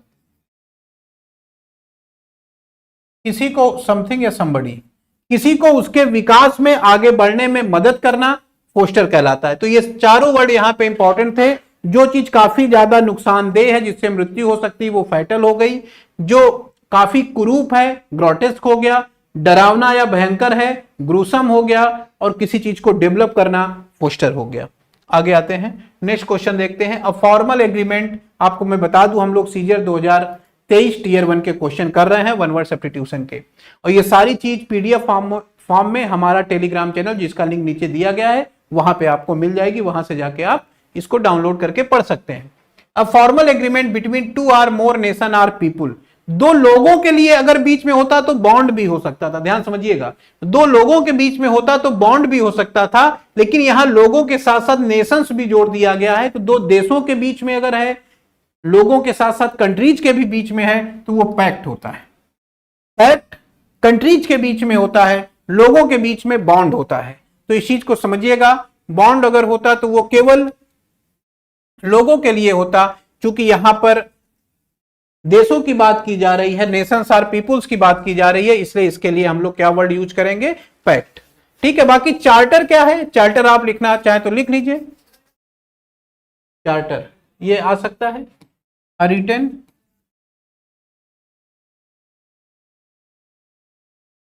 written क्या होगा, स्टेटमेंट और प्रिंसिपल्स।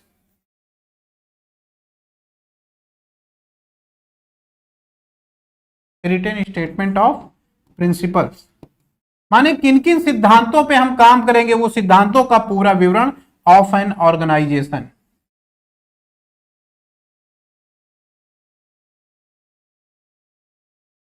किसी ऑर्गेनाइजेशन के सभी सिद्धांतों का एक लिखित विवरण, वो हमारा चार्टर कहलाएगा। ठीक है, आगे बढ़ते हैं नेक्स्ट क्वेश्चन की तरफ। लिखा है a person whose age is between 70 and कितना है, 70 एंड 79 ईयर ओल्ड। तो 70 से 79 ईयर के बीच का जो व्यक्ति है, उसको आप क्या कहेंगे। तो 70 से 79 ईयर के व्यक्ति को क्या बोलेंगे भाई, ये सेप्टुजेनेरियन। सेप्टुजेनेरियन माने 70 से 80 साल का, उससे ऊपर होगा तो ऑक्टे से हो जाएगा। ये भी एक दिन आया था, तो इसका बी ऑप्शन देख हो जाएगा, और बाकी शब्द सिंपल है। नेक्स्ट आइए, willing to take risk and try new ideas. ऐसा व्यक्ति जो रिस्क लेने में माहिर है, रिस्क ले सकता है और नए नए विचारों को प्रयोग करता है। तो जो नए नए विचारों को प्रयोग कर रहा है और रिस्क लेने की जिसके अंदर क्षमता है, उस व्यक्ति को आप क्या बोलेंगे बताइए। रिजोल्यूट होगा, मिथिकल होगा, डेस्परेट होगा, एडवेंचरस। सीधा सीधा वर्ड है एडवेंचरस, साहसिक व्यक्ति। रिजोल्यूट का मतलब तो फर्म हो गया, फर्म एंड डिटरमाइंड।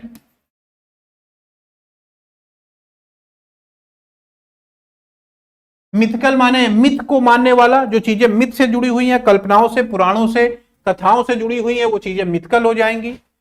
डेस्परेट क्या हो जाएगा, डेस्परेट माने कोई ऐसा व्यक्ति जिसको कोई चीज चाहिए ही चाहिए, यानी in dire need of something, जो किसी चीज के लिए बहुत ज्यादा उतावला है।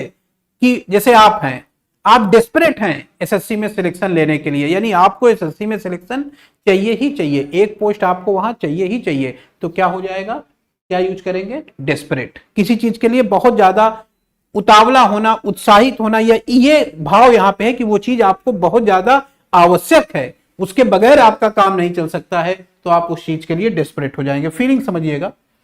To move or travel back and forth frequently, कभी इधर जा रहे हैं, जैसे मैं ही हूं, इधर जाता हूं उधर जाता हूं, थोड़ा टहलता रहता हूं पढ़ाते समय ना, नहीं तो एक जगह बैठे बैठे भी दिक्कत होती है, तो ऐसे इसी बहाने इधर उधर टहल लेता हूं क्लास में।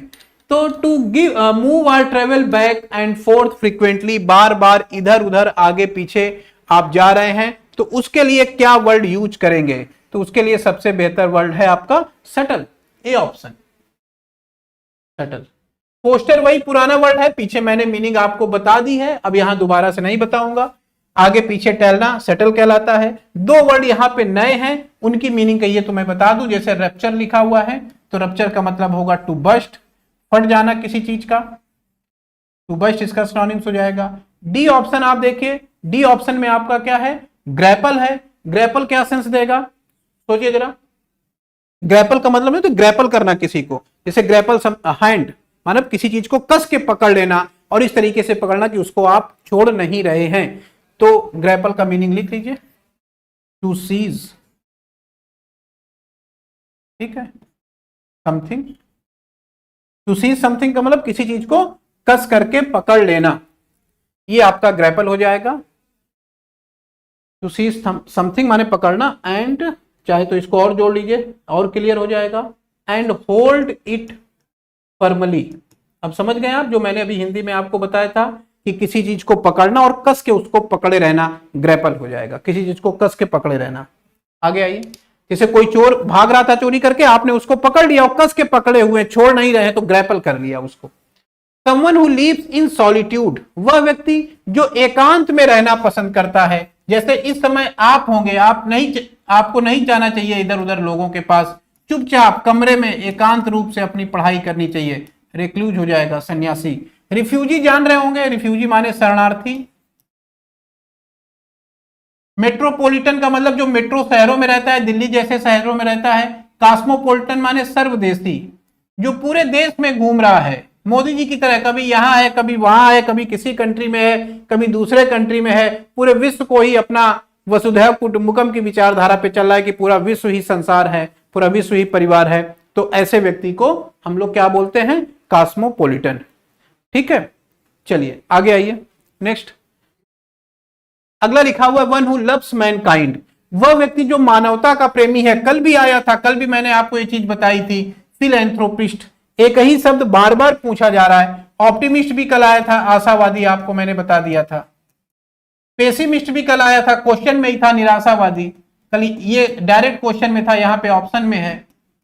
एथिस्ट भी कल आया था, नास्तिक, इसको भी कल मैंने बताया था। One who does not believe in the presence of God.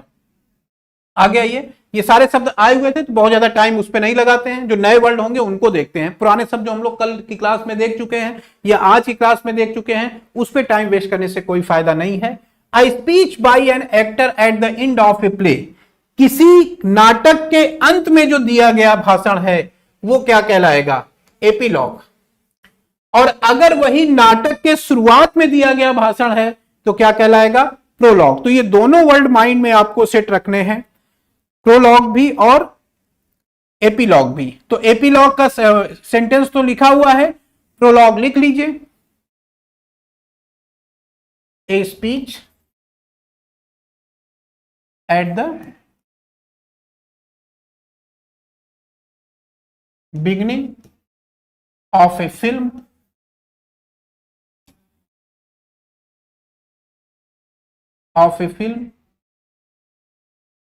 Play, book, etc. तो शुरुआत में अगर है तो प्रो होगा और बाद में अगर है तो एपिलॉग होगा। ये ध्यान दीजिएगा, क्वेश्चन क्या लिखा हुआ उस हिसाब से देखिएगा। शुरुआत में है तो प्रोलॉग, बाद में है तो एपिलॉग। मोनो माने एक होता है, एक व्यक्ति के द्वारा दिया गया भाषण। ड्यूलॉग माने दो लोगों के द्वारा दी गई चीजें। तो ये तो उतने इंपॉर्टेंट शब्द नहीं है, और आएंगे भी तो आप कर लेंगे। मोनो माने एक व्यक्ति के द्वारा, ड्यू माने दो लोगों के द्वारा। महत्वपूर्ण था प्रो और एपी। प्रो माने कहानी के पहले और एपी माने कहानी के बाद। आगे आते हैं, authors explanatory remarks at the beginning of a book. किसी किताब के पहले ऑथर का जो एक्सप्लेनेटरी रिमार्क्स है वो क्या कहा जाएगा। अच्छा क्वेश्चन है, क्योंकि दो ऑप्शन बी और डी आपको कंफ्यूज कर सकते हैं, प्रीफेस और फॉरवर्ड। प्रीफेस और फॉरवर्ड, ये दो ऑप्शन ऐसे हैं जो आपको कंफ्यूज कर सकते हैं। तो क्या होगा, authors explanatory remarks at the beginning of a play क्या कहा जाएगा, प्रीफेस। तो फिर फॉरवर्ड क्या होगा, फॉरवर्ड को भी लिख लेते हैं। A short introduction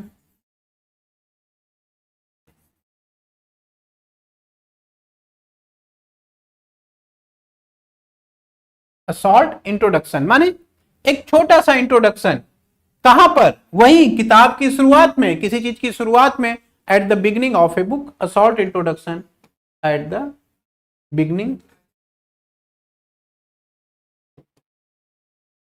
of a book.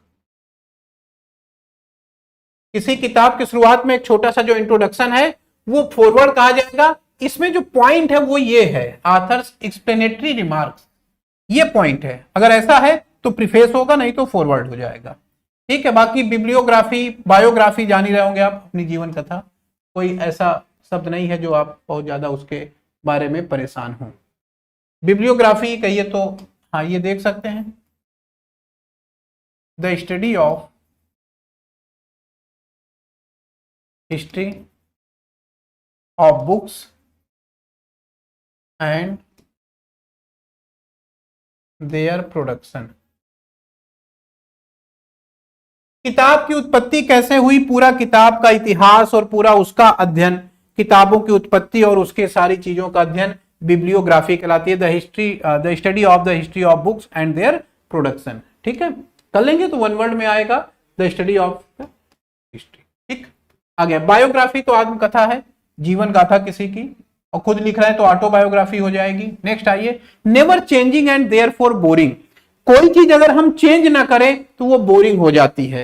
एक ही लय में आप कोई काम कर रहे हैं तो धीरे धीरे उससे मन ऊब जाएगा। ऐसी चीजों को हम लोग क्या बोलते हैं? Monotonous.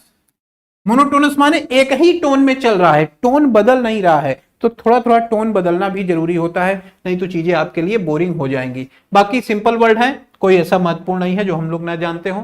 Kind, generous and forgiving. ऐसा व्यक्ति जो उदार हृदय वाला है, जनरस है, लोगों की मदद करता है, ऐसे व्यक्ति को आप बोलते हैं मैग्नामिनस, उदार हृदय वाला। ठीक है, और मैग्निफिसेंट, भव्य या शानदार हो जाएगा। चलिए आगे, ज्यादा टाइम नहीं लगाते हैं क्योंकि बाकी सारे क्वेश्चन देखने हैं।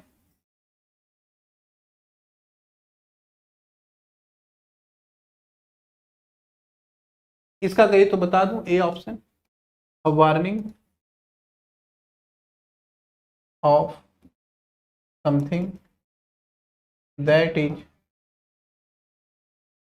Going to happen. मतलब कुछ बुरी चीज जो होने वाली है उसका संकेत, खराब चीज का संकेत पोर्टेंचुअस कहलाता है। तो इस चीज को ध्यान देना है। पोर्टेंचुअस का सेंस होगा कोई भी ऐसी चीज जो बुरा होने वाला है उसका हमें पूर्व संकेत दे, तो किसी अशुभ चीज का संकेत हो गया, ए ऑप्शन कर लेंगे। आगे बढ़ते हैं अगले क्वेश्चन में। enjoying or affording warm secure shelter or cover and opportunity for each and contentment। enjoying or afford war कहने का मतलब ठंडी लग रही है, कुछ ऐसा गर्म आपने कपड़े पहन लिए, गर्म बिस्तर है, कंबल है, रजाई है, स्टॉल है, ओढ़ लिया, आराम लग रहा है, क्या हो जाएगा? स्नक। ये स्नक कहलाता है गर्म चीज से अपने आप को ढक लेना। वही तो लिखा है ना, enjoying or affording warm secure shelter and cover and opportunity to ease and contentment, जिससे आपको थोड़ा राहत मिल रही है ठंडी में, स्नक हो जाएगा। बाकी सिंपल वर्ड है, उसमें हम लोग टाइम नहीं लगाते हैं। Changing secret and coded message in a readable form. कोई मैसेज जो कि कोड में था, कोड में कुछ लिखा हुआ था और उसको आपने इस हिसाब से कर दिया कि अब लोग उसको पढ़ सकते हैं। तो ये तो आपने रीजनिंग में पढ़ा होगा, चीजें कोड में रहती हैं, उसको हम पढ़ने लायक बनाएंगे तो कोड से डिकोड हो जाएगा। सिंपल सा वर्ड है, कोडिंग और decoding. Sorry, A option, decoding. Decode करना माने किसी चीज को जो कि कोड भाषा में लिखा गया है उसको सरल भाषा में कर देना।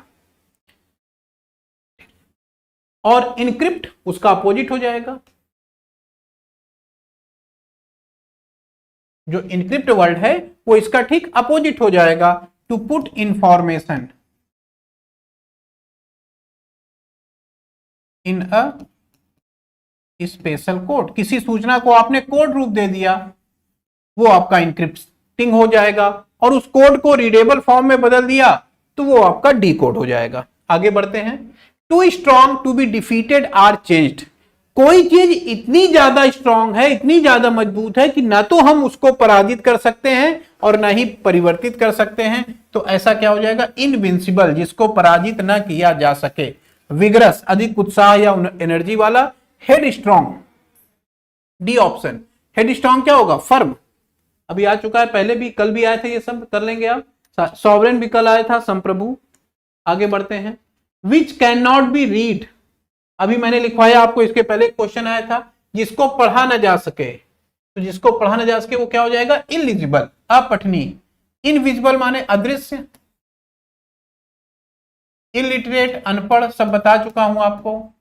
इनऑडिबल अभी आया था, जिसको सुना ना जा सके। ठीक है, चलिए आगे बढ़ते हैं, टाइम नहीं वेस्ट करते हैं। Life history written by oneself, जीवन की कहानी जो हम खुद अपने बारे में लिख रहे हैं। तो अगर हम अपनी कहानी खुद लिखेंगे तो अपनी कहानी खुद लिखना क्या हो जाएगा, ऑटोबायोग्राफी, आत्मकथा, ऑटोबायोग्राफी। कोई और लिखता तो केवल बायोग्राफी होती। ध्यान दीजिए, मेरी जीवन की कहानी कोई और लिखे तो बायोग्राफी होगी, मैं खुद लिखूंगा तो ऑटोबायोग्राफी होगी। बाकी सारे शब्द आ चुके हैं, कोई ऐसा इंपॉर्टेंट वर्ड नहीं है। ऑटोक्रेसी कल आया था, मैंने डिस्कस किया था आपके साथ। The murder of a large number of people from a particular nation or ethnic group, क्या होगा भाई, अभी आया है क्वेश्चन, दोबारा से वही क्वेश्चन तो रिपीट हुआ, आपको मैंने कहा था इस चीज को अंडरलाइन कर लीजिए। ये murder of a large number of people क्या हो जाएगा, जीनोसाइड। मैट्रिसाइड क्या हो जाएगा, किलिंग ऑफ मदर, माता की हत्या, मैट्रिसाइड हो जाएगा। ऑनर किलिंग आप जान रहे होंगे, सम्मान के नाम पर की जाने वाली हत्या। जेरोंटिसाइड कोई ऐसा खास नहीं है। आगे बढ़ते हैं, next. Something belonging to or surviving from an earlier period, कोई ऐसी चीज जो काफी पुराने समय से चली आ रही है और अभी भी बची हुई है, अभी भी उसका अस्तित्व तो बचा हुआ है, वो खत्म नहीं हुई है, काफी लंबे समय से चल रही है, तो ऐसी चीजों को हम लोग क्या बोलते हैं, ऐसी चीजों को हम लोग बोलेंगे रेलिक। रियून माने बर्बाद करना, वर्ब की तरह अगर देख रहे हैं तो। वेस्टीज, डायनासोर तो बी ऑप्शन, डायनासोर में क्या बताना आप जान ही रहे हैं। वेस्टीज देख लीजिए, a small part of something that still exist, माने किसी चीज का एक वो छोटा सा हिस्सा जो अभी भी मौजूद है। प्राचीन काल से अकबर का किला इलाहाबाद में, दिल्ली में लाल किले अभी भी मौजूद हैं। वेस्टीज किसी चीज का एक छोटा सा हिस्सा, पूरा नहीं, ये ध्यान रखें, पूरे की बात नहीं करें, कोई छोटा टुकड़ा हिस्सा जो अभी भी मौजूद है, वेस्टीज हो जाएगा। और जो काफी लंबे समय तक सरवाइव कर जाए वो रिलिक हो जाएगा। आगे आइए। A person who does not drink alcohol, ठीक है, जो अल्कोहल नहीं पीता है क्या कहेंगे, टीटोटालर, जो अल्कोहल ना पीता हो। अब्सटेन माने संयम बरतना, संयम बरतना, संयम बरतने का मतलब क्या हुआ, अपने आप से संकल्प लेना कि ये काम मैं नहीं करूंगा, मैं फिल्में नहीं देखूंगा, मोबाइल का ज्यादा प्रयोग नहीं करूंगा, मित्रों या अपना टाइम ज्यादा बर्बाद नहीं करूंगा, तो ये सारा अब्सटेन हो गया। सेलिब्रेट ब्रह्मचर्य हो जाएगा, ब्रह्मचारी आप जान ही रहे, उसमें क्या मैं बताऊं। वेजिटेरियन शाकाहारी जान रहे होंगे, सिंपल वर्ड है, टाइम नहीं वेस्ट करते हैं। फिल विथ फियर और ड्रेड, भय से जो भर गया हो, डर गया हो काफी ज्यादा, तो भय से भरा हुआ, डरा हुआ, हिस्टेरिकल हो जाएगा। प्रूडेंट माने दूरदर्शी, दूर की सोच रखने वाला, प्रूडेंट हो जाएगा, दूरदर्शी। और कार्पुलेंट, फैट, पीपुल के लिए कॉर्पुलेंट हो गया, फैट, मोटे लोग, उनको हम फैट न बोल करके कॉर्पुलेंट कहते हैं, पर्सन के लिए ही यूज होता है। ठीक है, अगला वर्ड क्या है, ट्रेमुलस। ट्रेमुलस माने आप अगर नर्वस हैं तो थोड़ा कांपने लगेंगे, यही तो सेंस हुआ। शेकिंग, भाई आप नर्वस हैं तो क्या होंगे, shaking slightly, because you are nervous. तो नर्वस होने के कारण जो हम थोड़ा थोड़ा कांपने लगते हैं, घबराने लगते हैं, उसके लिए ट्रेमुलस शब्द यूज किया जाएगा, नर्वस। ठीक है, बाकी सारे वर्ड मैंने बता दिए, आगे बढ़ते हैं। Burial ground consisting of Graves, जहां पर कब्रें हैं, क्या बोलेंगे भाई, जहां पर कब्रें हैं ऐसी जगह क्या कही जाती है, कब्रगाह, सिमेट्री, कब्रिस्तान। ठीक है, सिमेट्री हो जाएगी कब्रगाह या कब्रिस्तान, जहां पर कब्र रखी जाती है।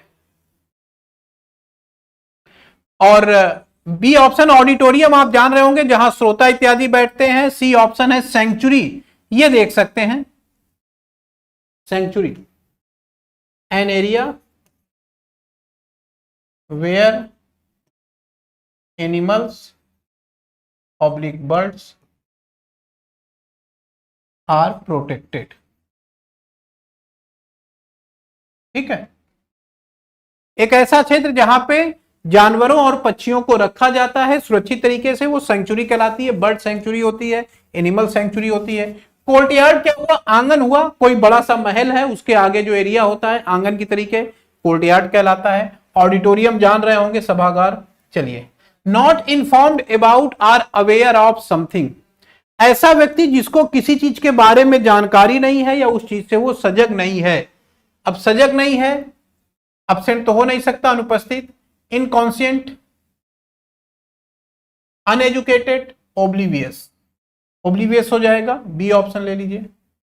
द हैवी मेडिकेशन एंड, समझ गए ना भाई, कोई ऐसा इसमें अनएजुकेटेड, अशिक्षित हो गया।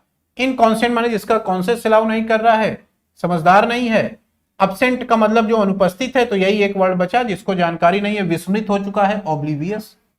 The heavy medication and strong drugs at the sanatorium will surely turn a patient completely lifeless and unresponsive।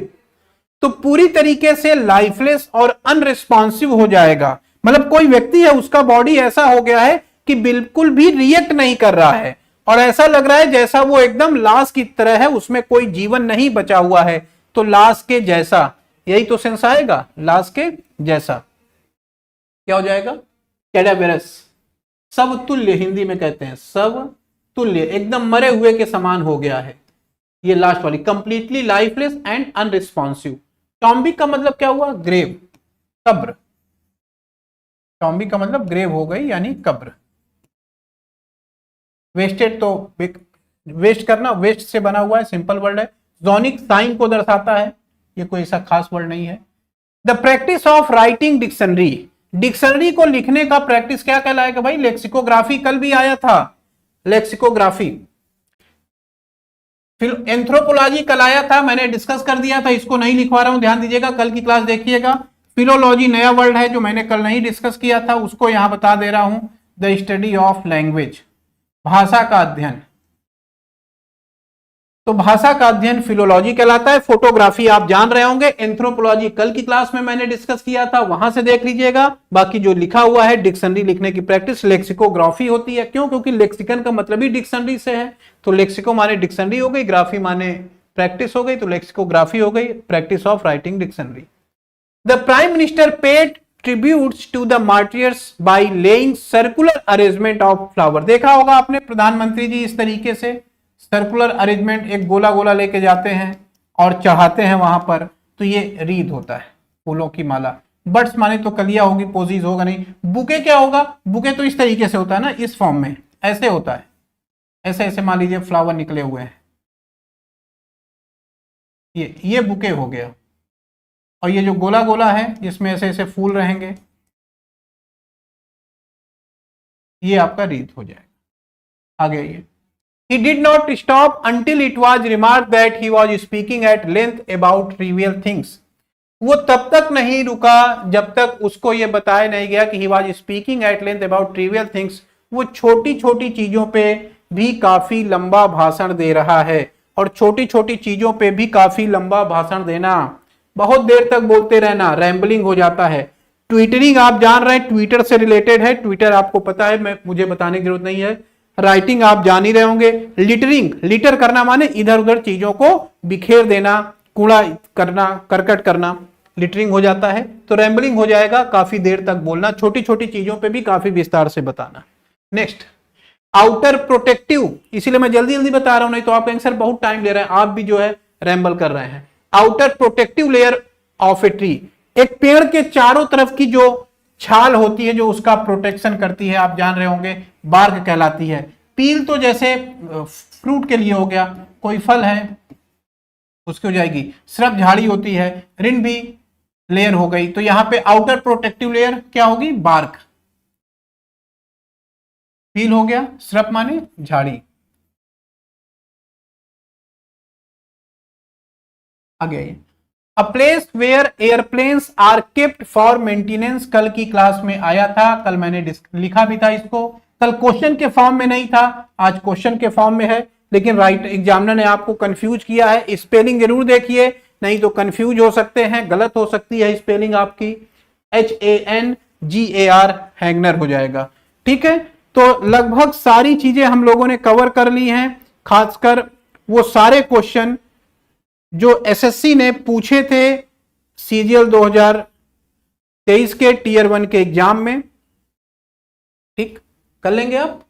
Hanger क्या बताऊं, हैंगर तो जान ही रहे हैं, कपड़ा घर में जो लटकाते हैं वही हैंगर है, तो इसको तो आप समझ रहे हैं। स्कलरी क्या होता है, ए स्मॉल रूम, लिख देता हूं, लास्ट क्वेश्चन है, नेक्स्ट टू किचन, किचन के बगल में एक छोटा सा कमरा स्कलरी कहलाता है। एवियरी नहीं बताऊंगा, कल आया था क्वेश्चन में, मैंने बताया था आपको, a place where birds are kept. ठीक है, कल के क्वेश्चन में देखिएगा, कल की सीट में। तो यहां से हमारा ये वन वर्ड सब्स्टिट्यूशन का सफर खत्म हुआ। Total 81 one word substitution SSC CGL 2023 tier 1 के एग्जाम में कराए गए थे, और ये सारे के सारे क्वेश्चन मैंने डिटेल के साथ और जो जो ऑप्शन इंपॉर्टेंट हो सकता है उसके साथ आपके साथ डिस्कस कर दिया है। ये सारी सीट हमारे टेलीग्राम चैनल, जिसका लिंक नीचे दिया गया है, वहां पर आपको मिल जाएगी। आप जाइएगा, डाउनलोड करिएगा, चीजों को एक बार जरूर पढ़ लीजिएगा। मैंने चारों ऑप्शन दिए हैं, उसका बाकायदे नोट्स बना लीजिएगा, कौन कौन से वर्ड सर ने बताए हैं, थोड़ा अपने से रिवाइज करते रहिएगा ताकि आप चीजों को भूले ना। तो चलिए, कल मुलाकात होगी। ठीक है, तब तक के लिए बहुत बहुत धन्यवाद।